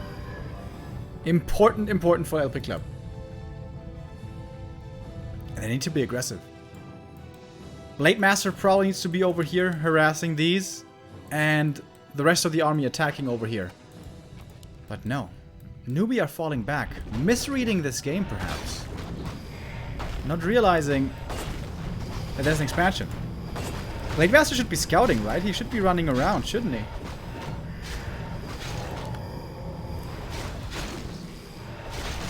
The longer this goes, the greater it is for LP Club.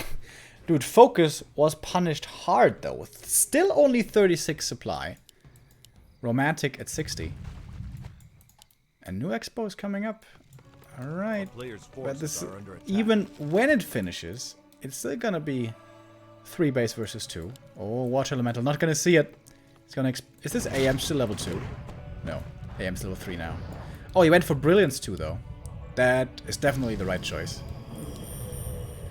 So, up here we had, what do you have? Talisman? Was that the find? Talisman is pretty good.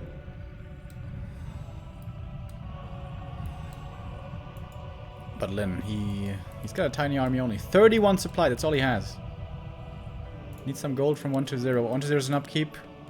1-0 needs to carry as hard as he has never carried before.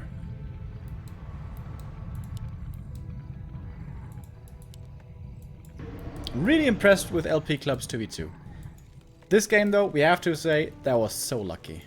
That was so lucky with the TP. But you know, sometimes you need a bit of luck. That's the way it goes.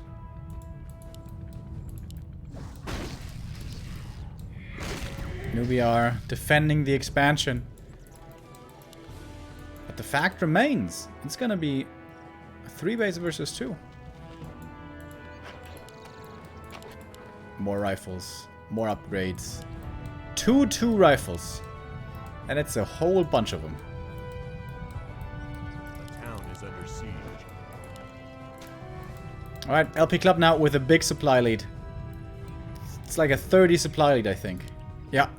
30 supply lead for LP Club. But there is the tier 3 advantage for 1-2-0.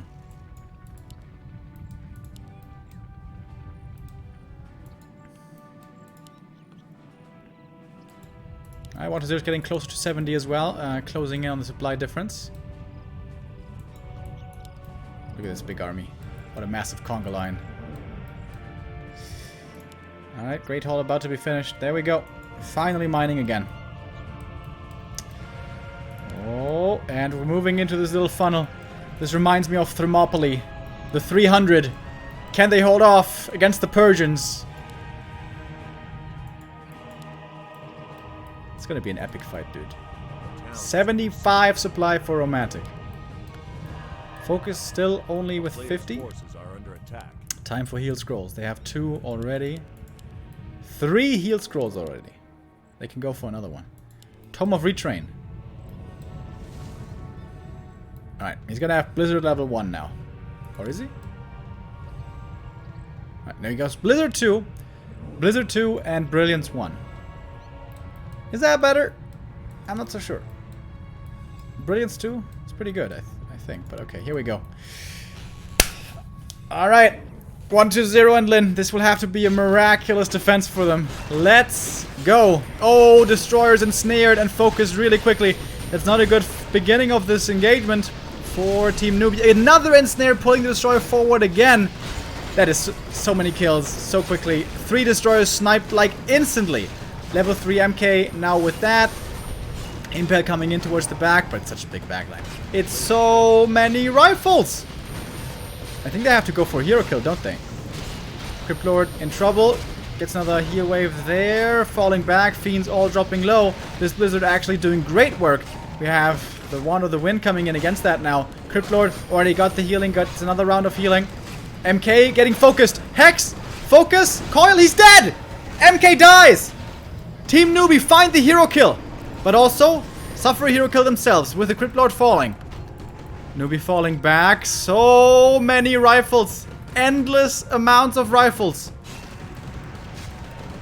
Can the undead heroes do it along with the Blade Master? Not having to fear Stormbolt anymore is a big, big help now. Shadowhunter there, also very forward. Focus has to be careful, has to be very careful indeed. Kodo gonna die. It's gonna be another big damage drop.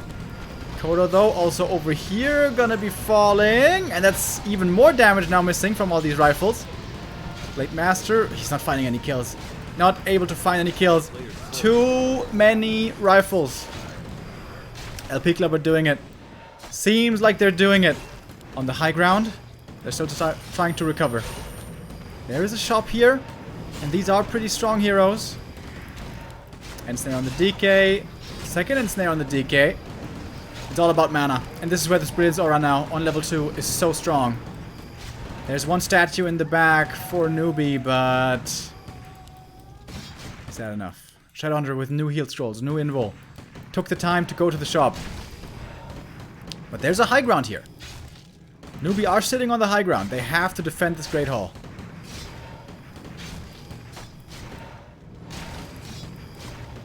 4 armor on these rifles. They're not even easy to take out. With the orb, they're back to 0, but still tanky. Nova gets the kill. Level 4 on the Lich. When's the Crypt Lord coming back? Not for a long time. Perhaps he forgot to remake him. The SH so low. It's going to be forced into the invul here. And a heal wave to follow. Newbee are trying to force the TP out. Oh, the Blade Master in trouble now. He's dead. That was the last ditch attempt. Blade Master falling. This seems to be the game. GG it is. And the 2-1 for LP Club in the 2v2.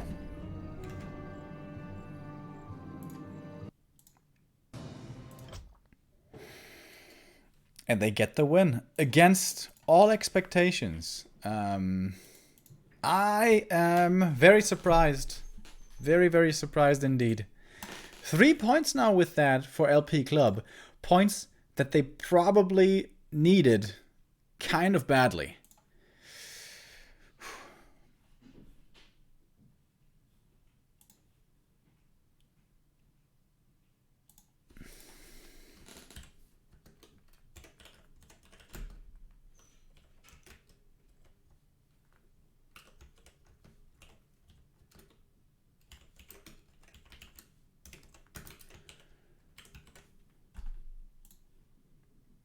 And yeah, so what's going to be our next match? Lyn versus Colorful. If Colorful wins this with 2-0, that would be the win for LP Club already. That's going to be tough, though. That's going to be tough. But also this means if Colorful gets one more map here, at least the ace match is guaranteed. Even if Romantic should lose later. Alright, I should show you guys this on stream, so we can visualize this a little bit better.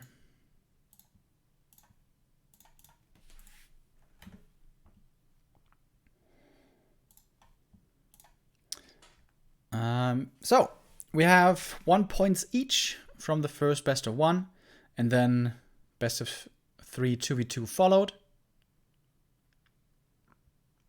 And that's 2 more points for LP Club. So LP Club now at 3 points. Colorful, if he gets 1 single more point, he's going to be at 4. At 4, you have at least a draw guaranteed. Because there's going to be 8 points given out every time.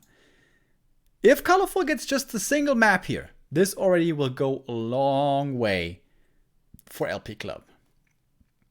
And could be our first ace match of the Penguin Sky Cup, which I would be very excited to see.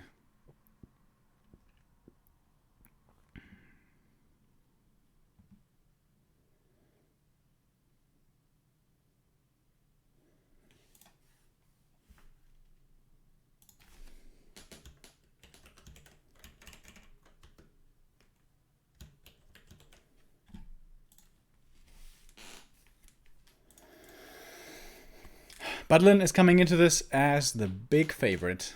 honestly, Colorful recently has been looking pretty good after his big slump at the beginning of the year. He's getting back into shape and he's looking better and better. Playing a lot of Warden, actually. Not against Orc, of course. More against Human. But Len recently has been looking pretty damn on fire. And Colorful is going to have his work cut out for him here. Our overlay is finally going to be working again. So that's very nice.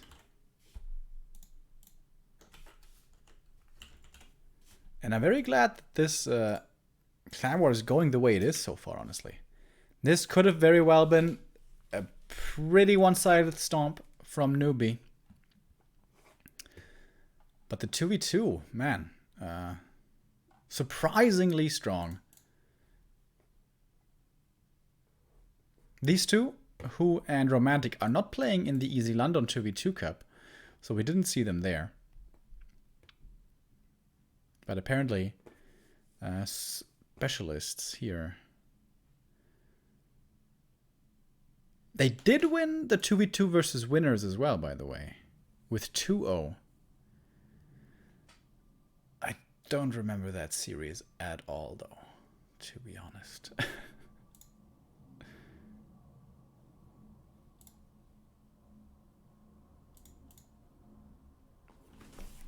I'm gonna have to wait about 2 more minutes or so until the Chinese stream is done with their ads, and then it's gonna be time for our third sub match to begin. Lots of surprises today. Like, it seems like the team or the player getting the lead keeps on giving it out of hand. Seems like a bit of a trend for today. Newbee is overhyped. Chat is saying. I don't know about that. I don't know about that, dude. They're pretty good. 1-2-0 Lin, LawLiet. That's, in my opinion, pretty star-packed roster. Add a top human in there and it's kind of like the perfect team almost. I'm sure they would have loved to have Romantic, perhaps. But yeah, Romantic is on LP Club. Romantic and Focus, they are the two big hitters. Romantic and Focus are absolutely capable of maybe not necessarily tier 1 players, but very close to that echelon. Colorful and 14 Sway, especially 14 Sway, are a little bit lower in their performances normally, in their skill usually. And the decision here was to decide between 14 Sway and Colorful for the 1v1s. And yeah, it was Colorful. As expected, I guess. 14 Sway is really talented and has shown a lot of progress. Promise is what I wanted to say. But yeah, not see that here. Colorful at the moment, perhaps still stronger.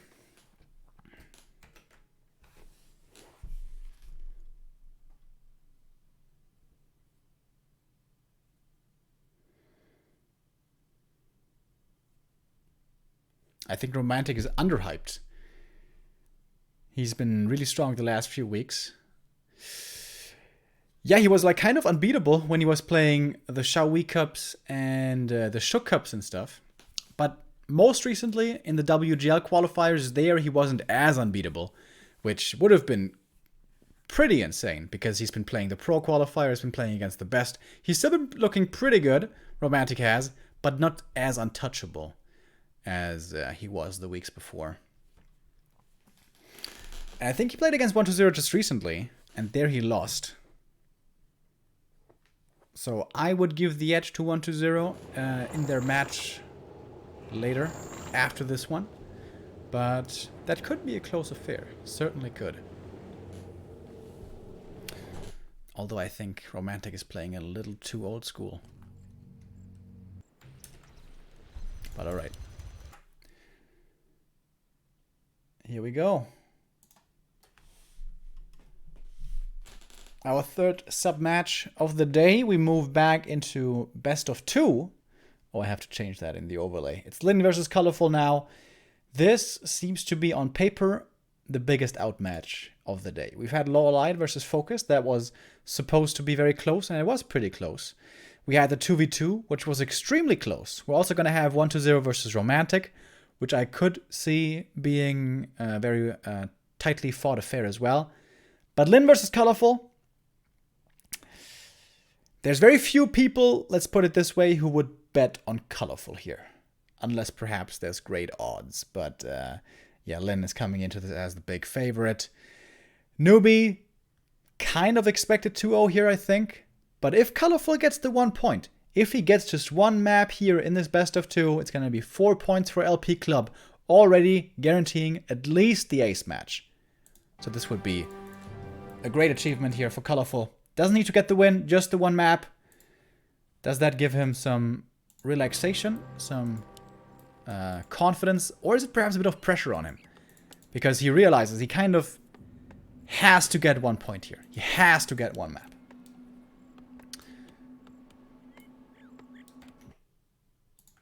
Alright, so best of 2.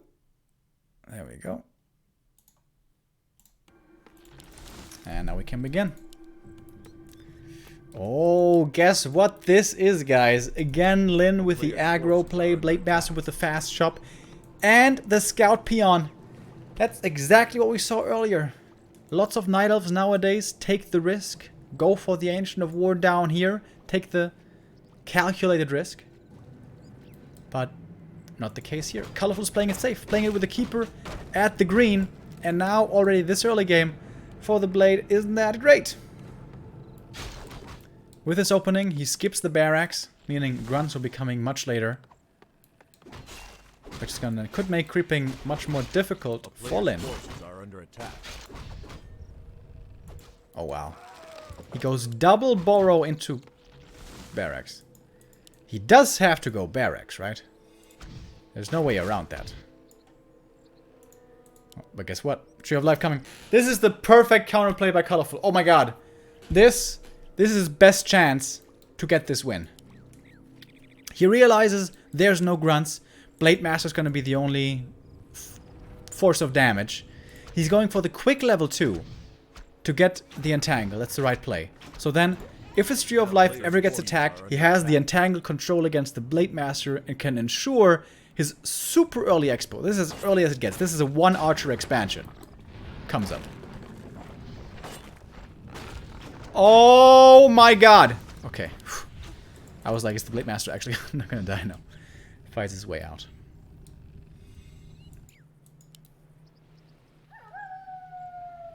Peon hasn't seen the expansion yet. The Scout, unable to gather that intel.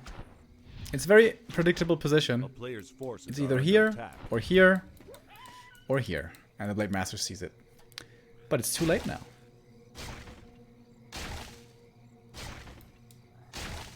Yes, in the best of 3, only the winner gets points. I know. But this is a best of 2. This is a best of 2, guys.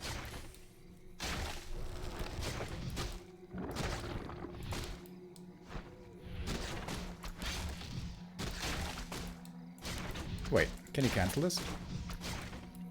Where are the wisps? Where are the wisps for the repair? I always like to complain about that, but not even gonna be required. Dude, really good counterplay by Colorful. The decision for the 1 archer expansion was absolutely perfect. He scouted the main, saw no barracks, went for the 1 archer expo with level 2 creep. Absolutely perfect. And now, this is also something that I enjoy to watch. Lin is behind after the early game. A player's forces are under attack. So how is he gonna get back? Oh, the peon. Oh, does actually die to the Huntress. How's he gonna get back? Lin has managed to create many unbelievable comebacks. Is this gonna be another one of those games? It's not like he's unbelievably ultra far behind. It's not that bad, but it's pretty bad. This expansion is super fast. And this matchup kind of comes down to the expansion timing, oftentimes. No Sentinel? Blade Master could look for some last hit steals. But he doesn't have enough mana for the next Windwalk. Oh, risky business. He's fine. Gets one steal there at least. Second Ancient of War really early. Blade Master could cancel this maybe. Keeper 2.5. If he just juices up a little bit, gets more treants, creeps this, he's even quick level 3 on the Keeper. The Shadow, though, is making very big strides towards level 2. He's gonna get it here super fast. Has the Berserker already, and Shaman Grunts are gonna be the play. Is this a game with an expansion, with a counter expansion? Impossible. I'm usually a big fan of counter expo from Orc, but when the Night Elf expansion is this early, is that still doable? I don't know. Peon coming. Okay, it will be counter expo indeed. Upon daytime, we have the heal scrolls become available. This is a big deal. Blade Master still distracting. Seeing the Huntress is here, he knows that the Shadow Hunter is safe.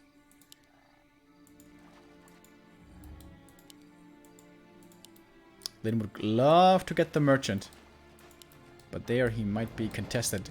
Lyn, by the way, not going for the Shadow Priest, interestingly. Oh, shop in the middle. Oh, cancelled immediately, though. Aggressive Purge against the Huntress. That means he has no more Purge. I don't know about that choice. He has more Shaman coming from the main. Okay. Patiently waiting for the for the daytime. Huntress becomes visible. And yeah, the Serpent Ward is around. It was very nice. And Shadow, does he get the heal scroll? No. Oh, we should really get the heal scroll. It's daytime. Heal scroll available. And there we go. Blade has the money basically perfectly. Alright, Lyn is fighting his way back well. Level 2 Blade now. Shadow very close to 3. He needs one more kill. That single kill would be his level 3. Or the Treant. Treant is good enough. Purge? No. Expo on the way. About a third done. And that is level 3. There we go. Level 2 Serpent Wards available now. Huntress is going to have a very tough time engaging into this. This Night Elf army for Colorful is not big enough. He needs more mass. And Lyn absolutely back in this game. If this expansion comes through, Lyn is absolutely still in this game. Oh, the Keeper, though. That's the big play. That's the game-winning play, perhaps. This is a cancel. Right?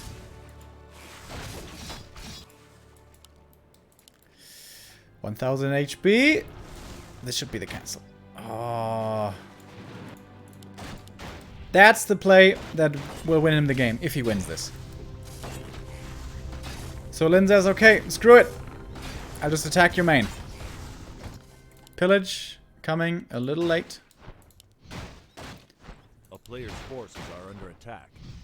It's gonna be the cancel though. A lot of Serpent Wards here set up already. Moonwell falling means he's gonna be supply stuck. Keeper TP's out. Wand of Illusion coming in as well. Hard now to micro against that with the Hunts, which are usually on A-click to be most effective. Oh, brilliant splits. Almost perfect splits by Lyn. But the Wisp Detonate still hit pretty good. Shadowhunter's completely out of mana now, and the Serpent Wards are all taken out. But all the Huntresses also have fallen. 2 more ripe for the pickoff here. 2 more die indeed. Peon was chased down by the tree, and by the way, can't set up the expansion again, which would have been the ideal scenario, I guess. More Huntresses are falling. 36 supply! Colorful! Where'd your army go? It disappeared, and now the Keeper, he doesn't have a TP anymore. Lyn isn't gonna dive into the back, though. Instead, going for the Alchemist. He's got 1 Purge. He's got another one. That is the hero dead. Going for more Archer kills as well. Lyn had the backup plan with the expansion, but he didn't even need it. Forcing the fight. Owning that fight. And now he can set it up again. Boom. A player's forces are under attack. Isn't it amazing? Isn't Lin just amazing? How he had this bad early game and just fights his way back. Oh, the keeper is stuck! Oh no! The keeper is actually stuck. That's sad. That's it. GG! 1-0 for Lin.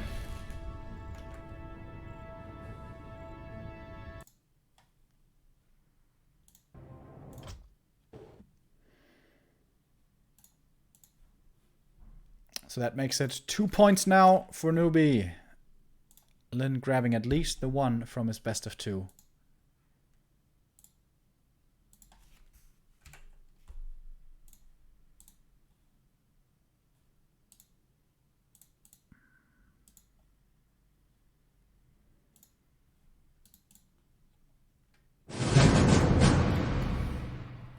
And that's the next invite.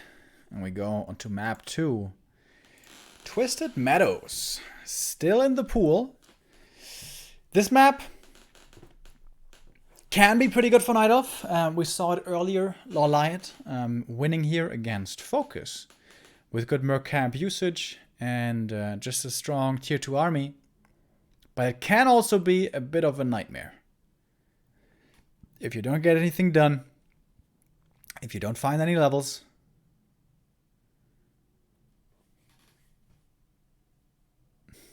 We'll see how this goes. Colorful has left this in the pool, so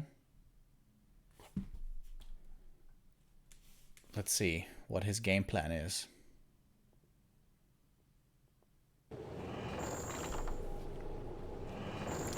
Thank you very much. Mouse, mouse, mouse. We still have to talk about that Shanghai party group thing. I didn't forget. Thank you very much for the 30-month resub. So. Map number 2. Let's go.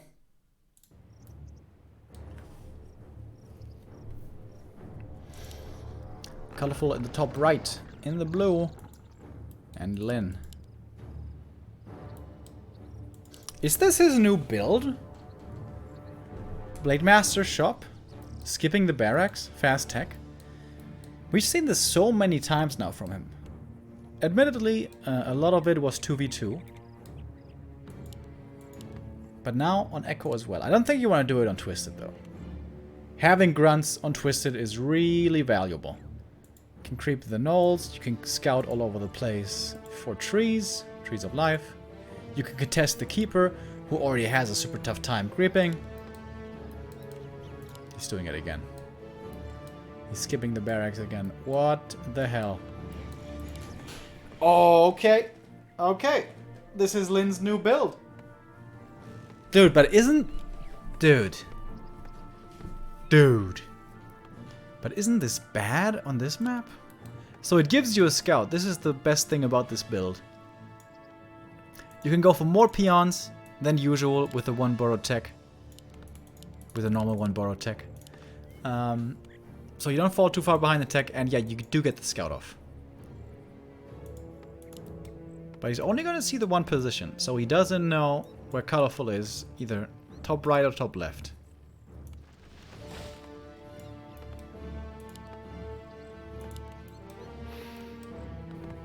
But grunts are so good on this map, dude. It is a Huntress build, by the way. Like, if you go grunts against the Huntress build, you have like 2 minutes of full map control. You can at least use that for green camps, perhaps even for null camps. And null camps are a little bit difficult though. Alright, no creeping at all. Here in the early, kind of typical for Twisted. So Peon's gonna confirm. I mean, he already knows. He knows that Colorful is top right, and with the keeper being so aggressive, he knows it's it's Huntress opening here. I would like to see the Peon looking for trees, actually. Look here, look here, look here. Have to choose, of course. Can't look everywhere. Oh, and the barracks getting cancelled. That's pretty annoying. It is an early cancel, though. It's not going to cost him that much time. It's going to cost him decent amounts of time, but it's not like it was a cancel at 80%. Those ones really hurt the worst.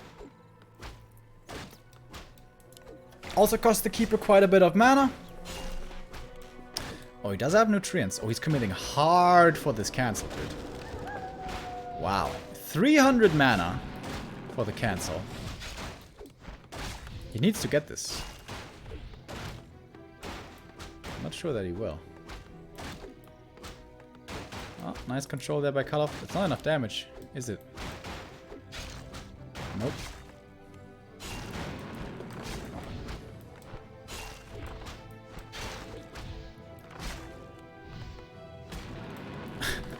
Peon finishes the job. And this one finishes, in fact. So here's the expansion. Again, kind of typical, twisted. It's not a very early expansion, though. It's like kind of medium timed. That means Orc Counter Expo could certainly be a possibility. Very few grunts only, though. Only gonna have the single grunt for a while. And when the shadow comes out, it's only gonna be 2 grunts. This means Blade Master has to creep with the shadow, basically. Otherwise, it's not enough damage.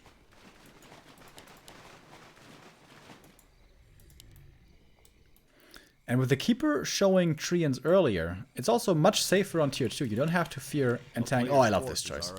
Love this choice.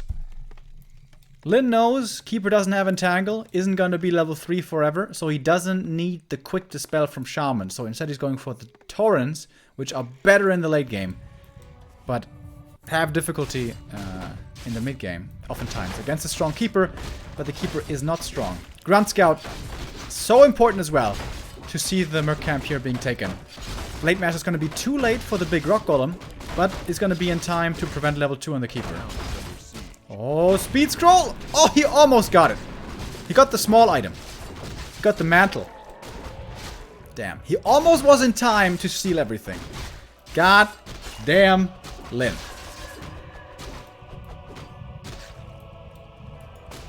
He's so good. That's so important. Level 2 denied. This makes all the difference in the world. Shadow now has to fear nothing. Can just freely creep.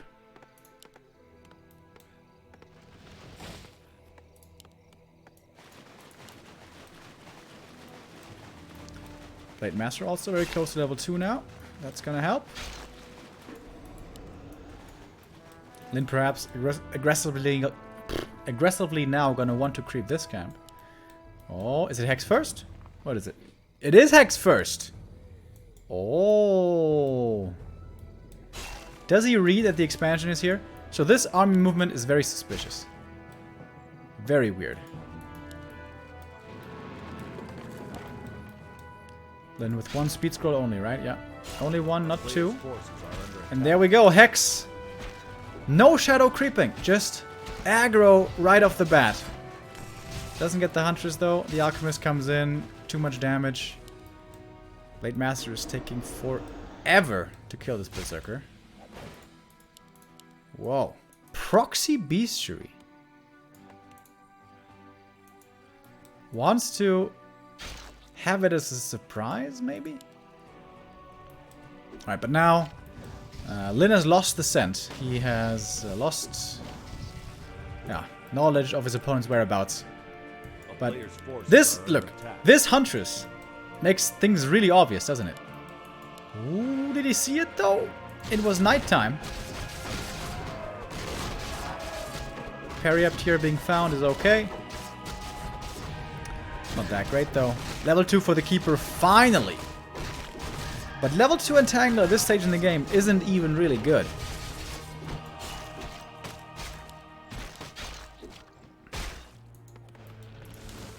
So Walker's on the way, and Raiders. Good old Walker-Raider combo. Another Circlet. Boosting up the stats a little bit more. Alright, Colorful. Seems to be looking for a Creepjack. No. Never mind. Just wants to creep instead. So both players here creeping. But of course the expansion. About to begin mining. This hasn't been scouted yet. Another scout peon is being sent out. I think the first one died in the north. Lin really doesn't read this. It seemed like he had the perfect idea. With the units running to that position.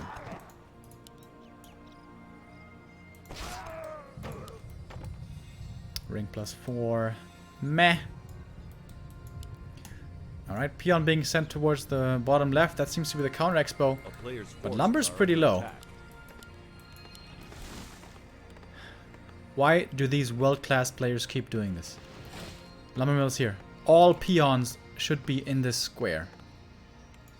But they're here. This actually costs you hundreds of lumber. This. I know it doesn't seem like a big deal, but it really does add up over time. Blade Master in a bit of trouble. He is being revealed with the Sentinels.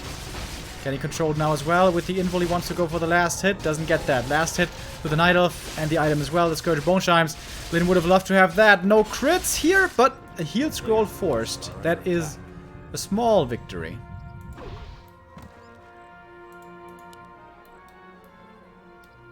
Lumber was an issue there for a while, but should be enough now for the Great Hall.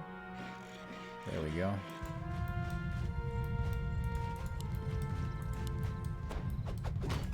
Walkers do have a depth training. They do have Dispel. We have a Kodo Beast now as well. Orc Army, pretty good. Hero level's lacking a little bit. Level 3's missing on both Shadow and Blade. Keeper, what is he at? He is at level 3. Level 2 Entangle. And Alchemist very close to 3 as well. What's the item? Berserker purchased. And where's the Blade? Up here. Blade has the heal scroll, the heal pot, and the speed scroll. Oh. But Colorful is going south. I think he knows about this. Maybe. But that opens up the way for a base attack again. Pillage. There we go. Players' forces are under attack. Pillage on the way. 1 free Huntress kill. The town is under siege. And with that, level 3 Shadow. Another Hex. Another kill. This expansion is of course cancelled, but it's 2 Huntress kills. That does matter. So TP home immediately by Colorful or what? Wants to kill the peon first, and it's TP time. Shadow. Wait. He doesn't have the speed scroll. Blade Master still has the speed scroll. That's a big mistake. Entangle coming in against the Kodo. Disenchant a little bit late. Oh, the Wisp with the Dispel. Wisp Dispel is absolutely massive against the Walkers. So much mana drained. Oh, but the Keeper doesn't have the chance to go for the invul right now with the Hex. That was so scary. But the Keeper survives. Almost surrounded. Speed scroll. And Lin trying to get away. Another Entangle. Getting dispelled. Heal scroll as well. Lin using a lot of his resources right here. Actually doesn't lose anything though. Quite amazingly. New peon here. Lots of gold for Lin. Right, that Kodo is gonna die. Probably. Maybe he can block against it. The reason why he has the walkers in the back is because they have, what's it called? Resistance skin. So, Entangle doesn't do much against them. In ethereal form. And also in normal form. A player's forces are Oh, good creep check opportunity now for Lin. Does he realize this is happening? It looks like he does. He's almost in vision range. He knows now. Oh, there's no TP on the Alchemist. Wait a minute. Wait a minute. Keeper has to staff in. Has to save his ally. Has to save the rest of his army. Keeper in trouble as well. The Hex is too late. Oh no. Colorful. Oh, I mean the TP was too late. The Hex was there is what I wanted to say. Oh my god. That was so lucky for Colorful. He was about to lose everything right there. Keeper 1 hit away from dying. And everything else would have followed. Whew.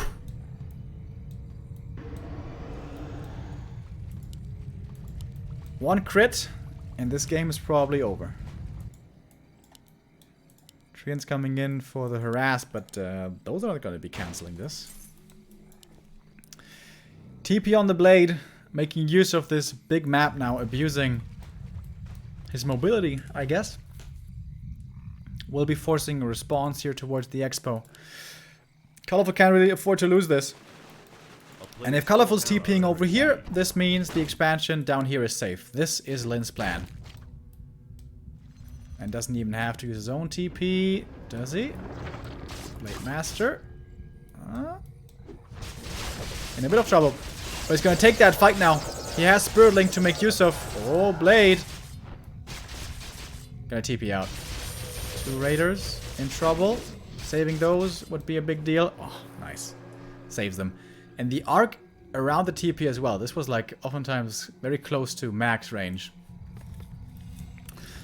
Even a watchtower in the main, by the way, to be ready for the counterattacks. And now the Expo is standing.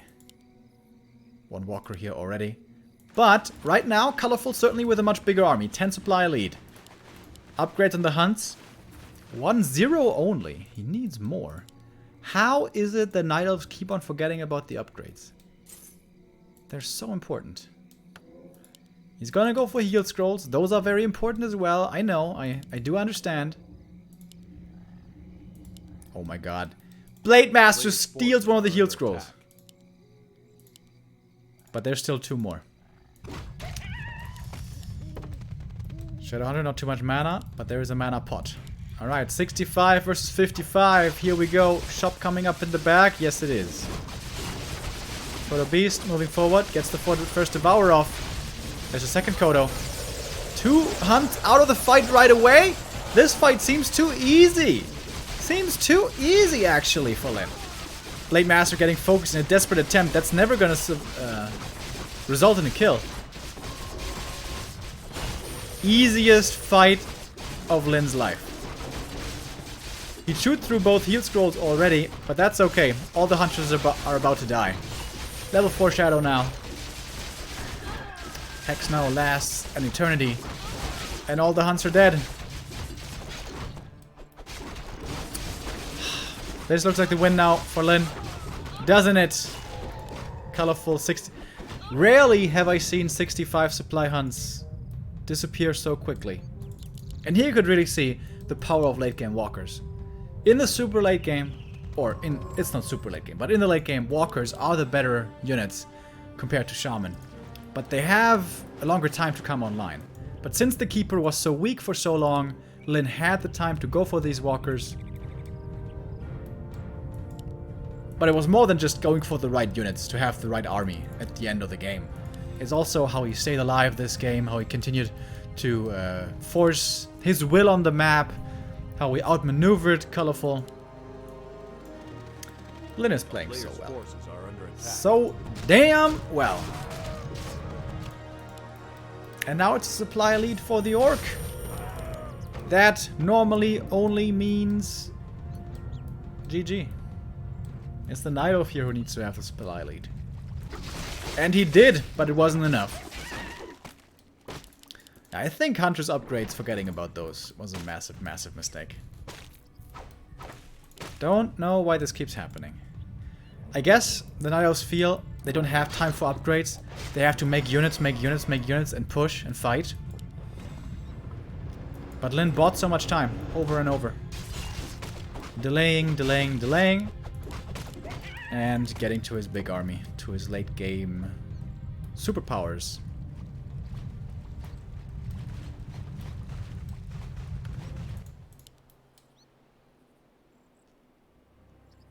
It's gonna be another heal scroll here. There we go. And Lin going for the expansion. This could be the checkmate move. Alright. I'm gonna drop my caster suspense right now of, oh, who know how that goes. This is 99.9% unwinnable for Colorful. So, Colorful needs to pull off a few hundred magic tricks. His first idea is gonna be going to the Expo, which Lin can just TP back to, though. Expansion here taken out. Expansion over here saved. Oh, it's the smoke play. Everything attacking the Great Hall. Perhaps he's gonna get the kill with that. Wait, did one Kodo die? Oh no, the Kodo was just lagging behind. Alright, Colorful's gonna get the kill here, maybe. Where are the Treants? Maybe they were dispelled. Oh, Keeper in trouble. Has to go for the invul. Hex is lasting forever! Level 2 Hex! Lasting so long. GG. And the 2-0 for Lin. Playing as well as we know him to. Honestly, no chance for Colorful. In map 1 he had this amazing early game. Still no chance. Lin is a god.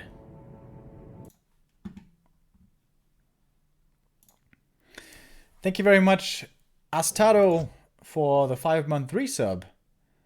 Awesome dudes. Keep it up, he says. Thank you very much. Indeed.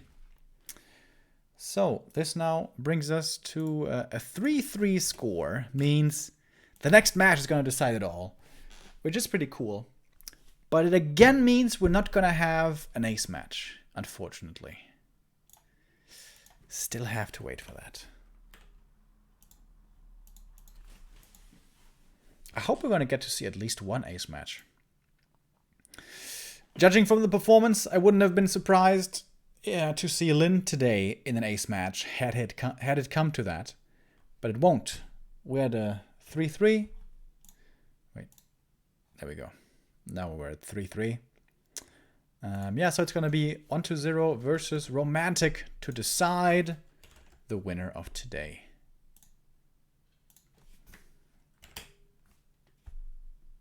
If you guys want to get a snack or a drink, now would be the time. We're probably going to have like 3-4 minutes of ads on the Chinese stream before the last sub-match of today continues, or begins rather. The Decider, which I'm pretty excited for. That gives me a chance though to tell you guys what's coming up for the rest of the week, because we have Warcraft every single day. Until Thursday, actually. Not just until Sunday, but I think actually until Thursday. So we're going to have Penguin Sky Cup continuing tomorrow with LF versus LP. On Saturday, we're going to have W League in the evening. Nothing early in the day. So W League in the evening. And then on Sunday, we're going to be beginning with Easy London Cup. I thought Easy London Cup was on Sunday. Maybe it's on Monday. I'm not quite sure. But we're definitely going to have W3IL on Sunday. And then Easy London on Monday. And apparently on Tuesday. And on Wednesday, we're going to have Penguin Sky Cup again with LF versus winners.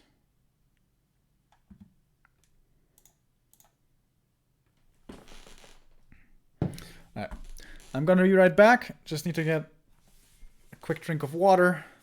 See you guys in a sec.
So, we're all nice and refreshed and ready for the last match of the day. It's going to take about 2 more minutes or so. Again, we're waiting on the Chinese stream and the ads. But about to begin this. Romantic versus 1-0. I actually have time to look this up. Let's go to War3 info. So, 1-0. Again. Hello? What the fuck? Why can't I click on? Ah. I know what it is.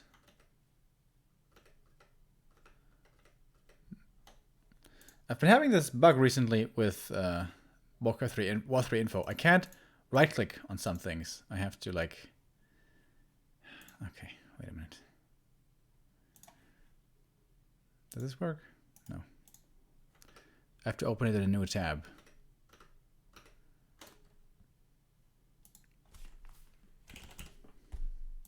So I wonder, what is their history? 10-2. Whoa. 83% win rate for 1-0. 74% in maps. That is looking pretty daunting for Romantic. But he has been looking in much better shape recently than he has oftentimes in the past. And what's their most recent results? Yeah, right. They played in the August Pro qualifier. I kind of had that in my memory. 2-0. In the S-Class, it was a 4-1 for 1-0 as well. And Grand Finals GCS back in 2018. Okay, and the other games are too far in the past to really matter, in my opinion. But yeah, recently, 1-0 has had the upper hand. Romantic now. Can he break the curse and finally get the win? His team kind of needs it.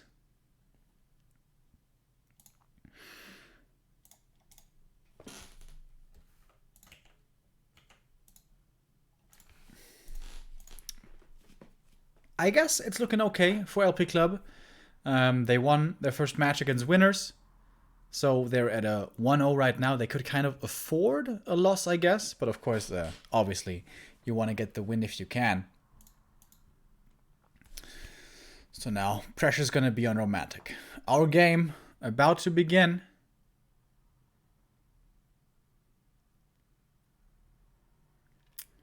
Seems like we're ready. And the countdown begins. Oh, don't tell me I have a bug, please. Everything's working. All right. Hey, Grubby, nice to see you. How you doing today? Perfectly in time here to see the last match of the day. 1-0 versus Romantic. Off we go.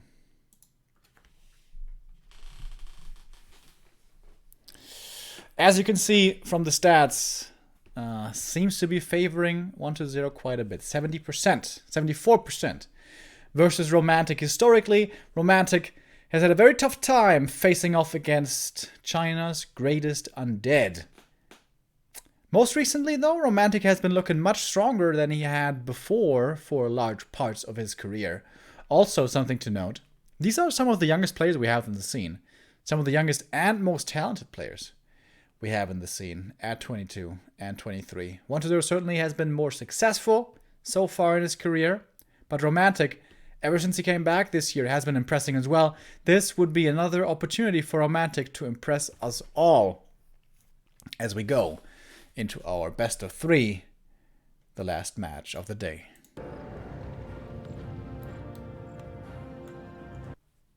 What the hell is this? Why do I have...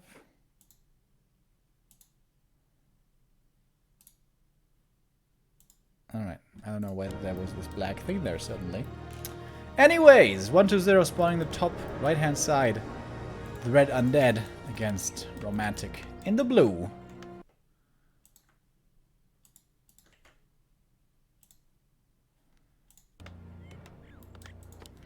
Romantic is playing standard here. We have most recently seen some crazy MK first place by... It was Yumiko, right? Yeah, it was Yumiko. Even on Amazonia, MK first, one base play is becoming more and more casual? No. More popular. Don't know why I was blanking on this. But Romantic usually plays a pretty standard. Fast expansion into tier 3, into either Knights or Knights. Tanks or Knights. I'm kind of having issues with my brain right now. Yeah, into either Knights or Tanks is usually the way Romantic plays this. So very old school indeed. Oh, the first lightning shield. Doesn't help him much here. 1-0, not opting for the creep first, but rather going level 1 aggression. Inspired by Happy, perhaps, who always goes for this opening. Oh, and there's... Oh my god! Wait, no. I thought for a second the lightning shield denied, but no. You just couldn't creep the rogues here. And this is a ridiculously good opening now for 1-0. Normally, you can't really prevent level 2 on the AM. Maybe you can get some last hits, but level 2 on the AM will still be achieved. But now AM is level 1. He's half HP. Creeps are still up for grabs. One peasant died in the main. Second one is gonna die, as it seems. This is a horrible opening. Peasant actually survives. This is a very, very bad opening for Romantic indeed. Newbee and LP Club, of course, both at 3 points. The winner of this best of 3 gets the 2 points for the victory. And with that, the win for the team. So, quite a bit of pressure on these two players. I wouldn't say, though, that pressure really phases either of these two. 1-0 has been in plenty of pressure situations, high pressure situations. And so has Romantic. They don't seem to crack under that pressure. Really surprised that DK didn't go for more of these last hits. He could have gotten at least the rogue right there. 1-0 is completely focusing on peasant kills, as it seems. A player's forces are under attack. Speaking of peasants, we have 7 militia called to the expansion. That should be certainly a doable expo attempt. Only militia and the water... Oh, water elemental gets ensnared. That's not a good start. Water elemental ensnared means the damage is going onto everything else. This is going from bad to worse for Romantic. 1-0 though is actually extremely low on experience, despite this bad opening by Romantic. Oh, but it's a lot of peasant kills. That is a lot of peasant kills. Fiend was sent back to the main, but DK and the skeletons are still here. Getting one kill after the next. Oh my god. Romantic came here with 7 peasants. Now it's 2 left. DK almost got the last hit. Doesn't quite get the item. Wow. How did the AM pick that up? Peasant block against the DK.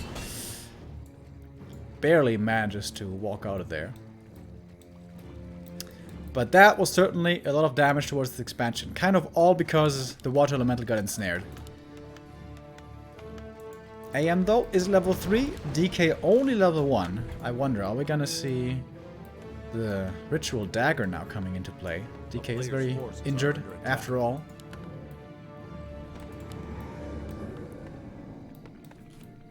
Only the rod so far.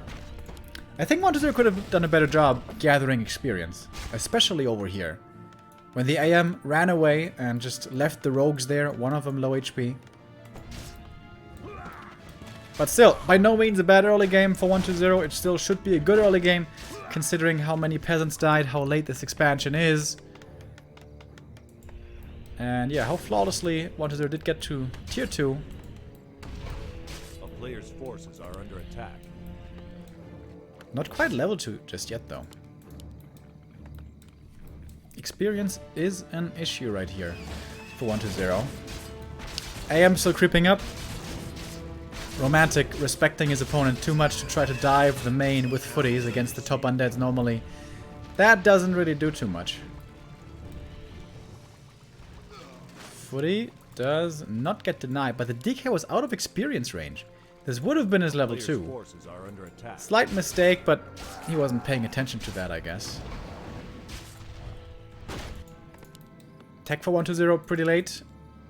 Going 4th Ziggurat before the tech, in fact. So it's going up to 39 supply before tech. That certainly is very late of a tech. But that means 120 is going to have plenty of fiends and statues out in the middle of the map. Makes dealing with footies much easier. A player's forces are under 2 attack. fiends over here, hurt to the side, but will be microed back to the safety of the base, as it seems. Statue now coming in, and this is where one of 120's biggest strengths comes into play. His statue control and statue uptime, statue value, basically, is insane. I think he's better at that than Happy. One of the few things, perhaps, he's better at. Triple Water Elemental, though, putting out a good bit of damage and buying a lot of time.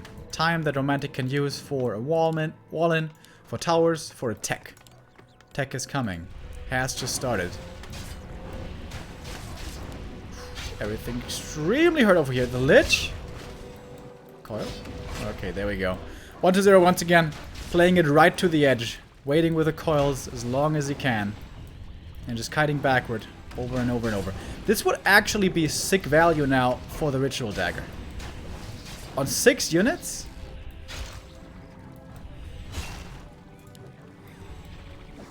Not going back to the main just yet, though. DK is still far away from level 3. None of the fiends have died so far. Pretty early attack upgrade here for 120. Going more into fiends. Fiends and statues. Fiends and statues. Tower positioning is really good, though. I don't even know if this tower can really be attacked. Like, 2 fiends can stand here, and they can attack it. Plus maybe 1 here. Alright, this one is an easy cancel, though. And also attacking the Arcane Tower. These fiends, quite a few out already. And Romantic is trying to go for the counterattack. Does he have a Zeppelin? Nope. Romantic loves playing these distraction plays, these base run-bys, these Acolyte and Haunted Goldmine dives. Oftentimes with a Zeppelin. He is, after all, a pretty old-school player compared to many other human players nowadays. Tier 3 is not quite done yet, but about to be, so this won't even be that expensive. It's just the fiends and the statues over here. Heroes for 120 are trying to deal with the footies. Spirit Tower is coming up. And yeah, with the heroes, with 1 statue, with the ghouls here, seems like it's easy to deal with these footies now. AM wants to get at least 1 fiend kill. Maybe able to get it, but taking a lot of damage, and this is damage that definitely matters. Level 4 for him, that's pretty nice, but super low HP. In easy kill range now to a Coil Nova. So tier 3 is done. Destroyer form coming. And the towers here still not finished. And is this the mistake?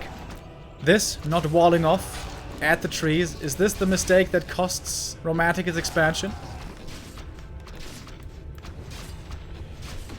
Romantic again with a counterattack. Ready to rush into the main. Tier 2 is done. We have a blacksmith. But lumber is so low. There's no chance for going for tier 3.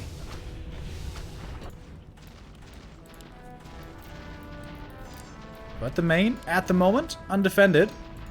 We do have a spirit tower here, but against defense footies, that doesn't do that much. DK is going to be coming back. Lich is going to remain at the human expansion along with the fiends. Oh, a sapper is here, but that has been easily anticipated, and that sapper didn't do anything. Was supposed to detonate against the Nerub, but not able to do this. The DK now here with the Orb of Corruption. Can easily force the TP on the AM, probably. Heal pot used first by the AM, but this just doesn't seem to be doing much. Even if he gets the DK surround there. At the same time, though, the Fiends and Lich only attacking the Town Hall so far. This is forcing repair. But no peasants dying. No towers falling. Yeah, but this is the perfect defense. 1 destroyer plus DK are basically always enough to deal with any amounts of footies. Plus the AM.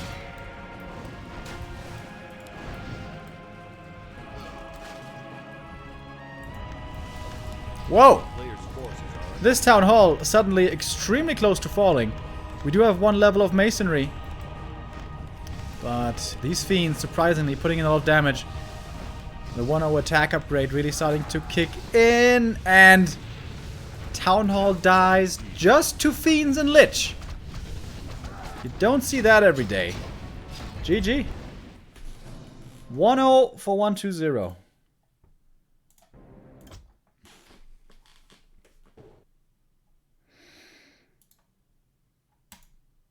Just with the fiends. There we go.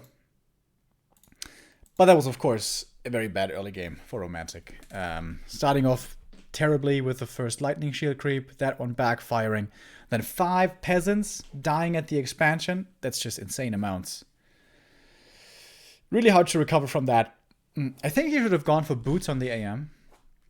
And with that, try to chase down more fiends, perhaps. We never even saw a Mountain King. Kind of crazy. Yeah, and these footy run-bys, they just don't do anything anymore. Those days are over. 1 DK plus Destroyer is enough to deal with that, and has been for a long time.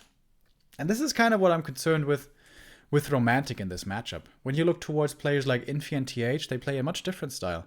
They don't go so heavy counterattack.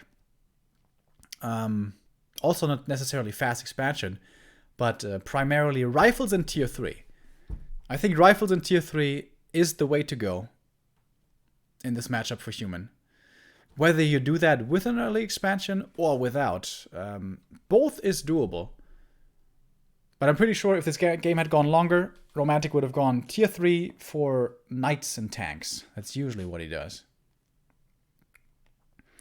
Whereas TH, for example, he will sometimes play MK first, 1 base tech to tier 2, creep him up, and then tier 2 expand, and play rifles behind this, which I think is actually a really good strategy.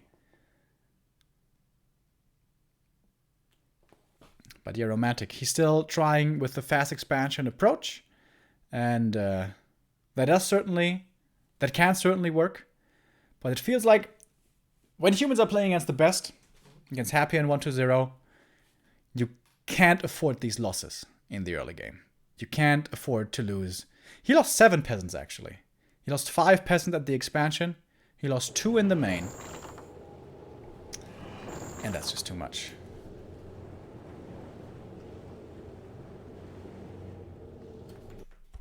Oh, thank you very much, by the way, to the Tommy Chatch for the 29-month resub. And Mad Frog for the host as well. Thank you.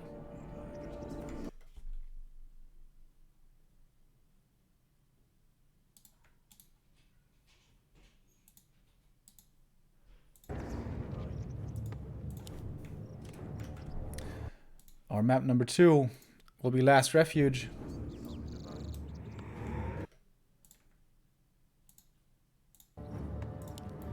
One to 0 in the bottom left. And Romantic in the top right. So far, everything's looking standard. Did you say MK first, 1 base tech, then Expo and rifle? AM second? Yes, AM second. That is kind of TH's strat for concealed. Seems like he tends to play that there most of the time. Sounds really tough to make work. Sounds like you shouldn't be able to get anything done with the MK, and you're just gonna get right-clicked, and you're gonna have no priests for healing. But TH makes it work. The health fountain does help out there as well. But we've also seen AM first expansion, and then follow up tier 2 rifles, mass produce, hold on against undead pressure, and then tech to tier 3 behind, get triple hero, get inner fire. But oftentimes games do end before this. Once there's 5 fiends out, 2 statues, and oftentimes nowadays actually dual hero. This is also a trend we've been seeing more and more from the undeads, moving away from triple hero against human, if they're playing a heavy pressure play against an expansion, that is, and just playing dual hero. I'm not sure if I agree with that, because Dark Ranger, just for the Dark Arrow, is like so good against repairing peasants. And also footies. But she is more expensive than Fiends. And doesn't do that much damage against towers, maybe? Interesting, definitely. When for years and years we saw triple hero rush against human all the time. Nowadays, oftentimes, yeah, the top undeads will stay on 2. 1-0 changing it up now. Going not for the level 1 aggression, but rather level 1 creeping.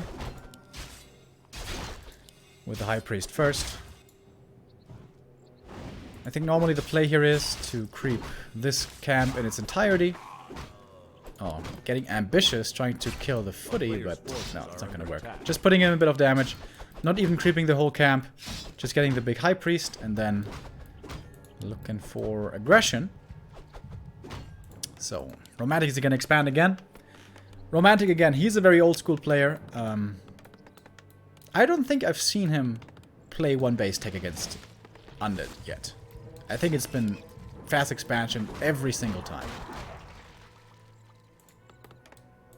3, 6, 10 peasants. Looks like an expansion. Taking quite a bit of time. It can be a little bit problematic here for human if the undead manages to pull both the Mercamp and the Murlocs. Suddenly 3 end snares fly, peasants are slowed down. But that doesn't always work. And Romantic is doing a good job here, keeping the DK towards the left-hand side, so this interference won't be happening. It's a lot of peasants for LR. Of course, AZ was a pretty tough expansion to creep. This one is very easy indeed. DK needs to get some last hits here with the coils. Misses the first one, that's a big deal. But wants to get the Ogre Magi at least. Oh, almost surrounded there. Gets the coil that one was desperately needed.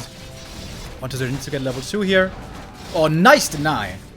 These peasant denies matter a lot here in the early game. 1-0 gets one more, but still not level 2. Doesn't have any Rods of Necromancy anymore, but does have the replenishment now to make use of at least. So 7 peasants to be brought was actually the perfect amount. He lost 2, but still now 5 remaining. Super power build on the tower, actually. A player's forces are and the under Arcane's attack. coming in. Lumber is looking pretty good for Romantic. Maybe able to play a fast tech with this.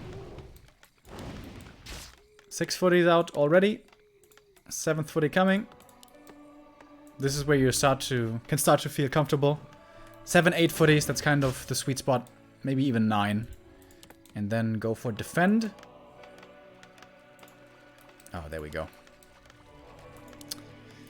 Solid play so far by Romantic. Of course, this is LR. This is one of the easiest expansion maps. Echo Isles being the easiest, but that is normally the veto by Undead. So tier 2 is done here. By 1-0 we have the Lich coming in. Fiend, Slaughterhouse. Nothing out of the ordinary. And normally 1-0, like in an extended series, we will see him try to cheese every now and then. Early expansions, Dreadlords, whatever you may have. But no, he's just playing it super solid, super standard. Putting pressure now on the tower. I wonder what the AM was doing. AM was just standing in the middle. Getting a dust, maybe? No. Didn't get a dust. Forces are under attack. Tower is very important to keep up, of course. Seems like Romantic is waiting for defend. Oh, no. Tech first. Lich coming out now. If you don't have defend by the time the Lich is there, this can make things pretty dangerous. Nova plus right-click follow-ups means lots of footmen dying without defend. And again, 4th Ziggurat and 36 supply at least before the tech.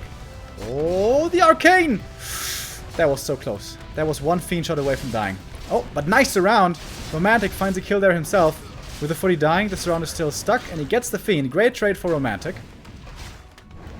Gets valuable experience as well. And experience is something he actually needs pretty badly. Still far away from level 3. Another Nova coming in. More footies falling. Lich. Not too much mana anymore, but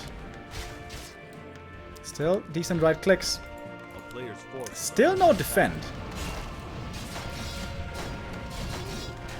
Yeah, this is starting to become a real issue. And with the Fiends here, they can just continuously take out these lumber mills. And since they don't have defend, it's so hard to fight this. We're gonna have 2 statues very soon. More Fiends will be coming. Tier 3, by the way, does start.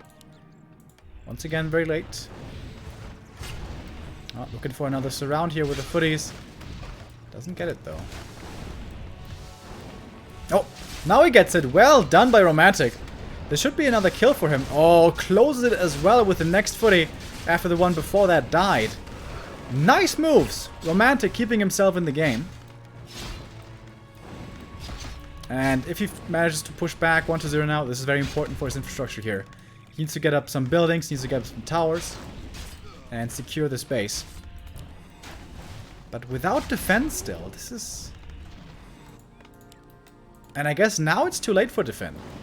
Takes too long, you need the footies instead. A player's forces are under attack. Yeah, I think teching before defend was too greedy. Oh. Fast repair, but again, this is so expensive. This costs so much repair and this prevents so much mining time from the peasants. Over and over. Good micro here by 1-0. Obviously, as always.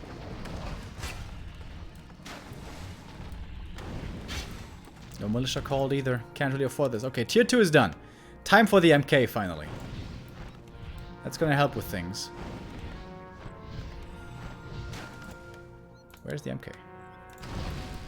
He's not making the MK. 1-0 if he wins this. He wins the sub match and he wins another point and the clan war for his team. Another nice surround. Might be another Fiend kill. Oh, it's close.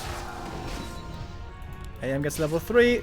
Oh, he's committing deep for that Fiend. That's going to be a TP. And the Fiend survives. Oh, that stings. Does he have a shop somewhere? Yes, there is a shop. Arcane Vault is ready.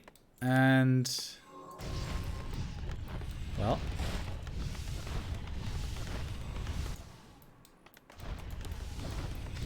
don't know how he's supposed to get through these Fiends though. 6 Fiends now.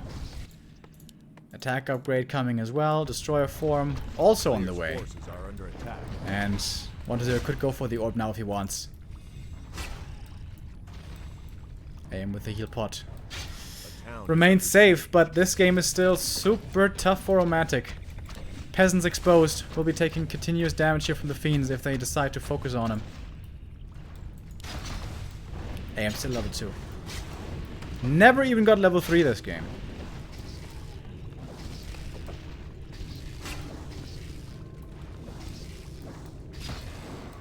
Still on level 3. Even with the statue. Hi. Losing the Ogre Magi really came to cost him here.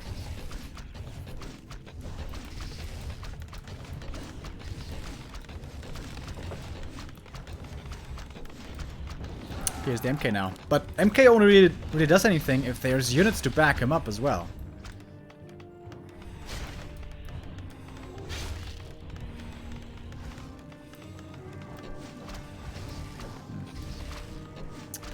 So, what can Romantic come up with? Tier 3 it is. Tier 3, double barracks, knights. It's gonna be his plan. Ghoul brought the orb. May die, but orb is delivered, so job done. And again, 1-0 playing dual hero only, by the way. Interesting.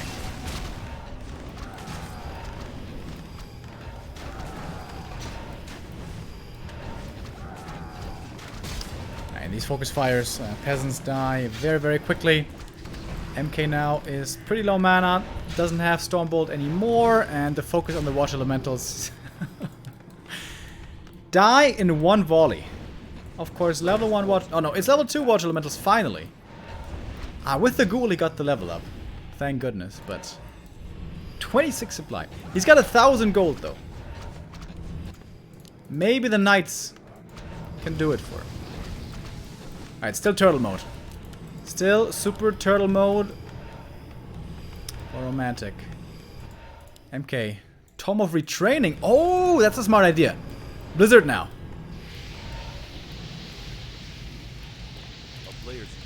It's gonna make this much easier now to deal with these fiends.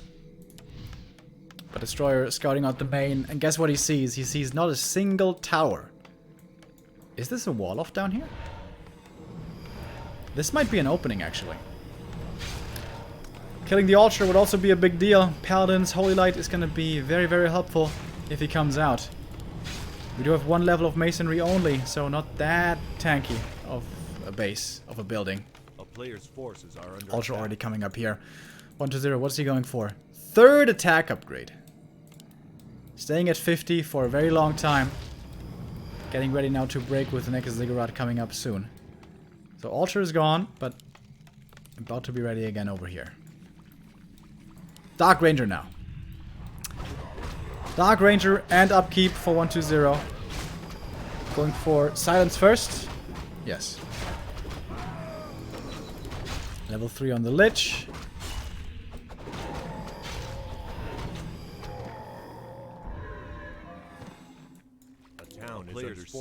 Right, counterattack again. But there's not even any footies here now. It's just the AM with Blizzard. It's not level 4. He doesn't have that much. Oh, and there we go. There is an entrance here. It's not a wall off. TP in. Alright. But the arcade's gonna fall, and what is... yeah, this TP. Can't go into the back. It's a big blizzard. It's a really, really big blizzard. But he only has 2 more, as it seems.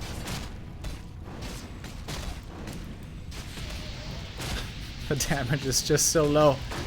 The damage is so low. Stormbolt should get this fiend. Oh my god, just Stormbolt it! Okay, there we go. Alright. At least he gets the fiend. Problem is though, there's 5 more fiends. There's 3 heroes, there's statues, and the main base isn't mining. Silence against the Blizzard, of course, also very good. We do finally have the Paladin, but Romantic. Under too much pressure, he can't assemble his army. If he had the time to go for 6 knights, yeah, maybe he can fight this, but he doesn't have the time. Not at all.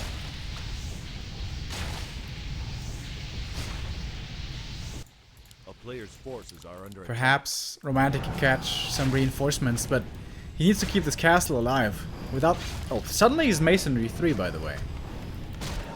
So he got quite a few upgrades there. Peasants coming from the expansion to repair the castle. We do have a decent number of peasants left here, so it's going to be enough resources for the repair. But they're also just getting sniped by this Lich. Lich and Dark Ranger. Dark Ranger now close to level 2. DK close to 4. And Romantic Man. He's grasping at straws. What can he do this game? To be honest with you, I don't think he can do anything anymore. I think it's over. Yeah, counterattack with AM, MK, Pally, low levels. And a single knight. 2 spirit towers will be enough to deal with that. Maybe even 1. And the castle falls. This also means no knights anymore. 1-0 is going to TP back. Perhaps even going to get a hero kill here. Oh, that's a very aggressive... oh, Jesus. Yep. Pally dead. MK survives with a heal potion. At least. Player's forces are under tanks. Alright. Well, tank. Alright, 2 tanks. 1 is here. 1 more is coming. But these will be the only 2. No tier 3 means no tanks. Oh, there's 1 more here, actually. GG! 1-2-0 destroys Romantic with a 2-0 and brings Newbee the victory.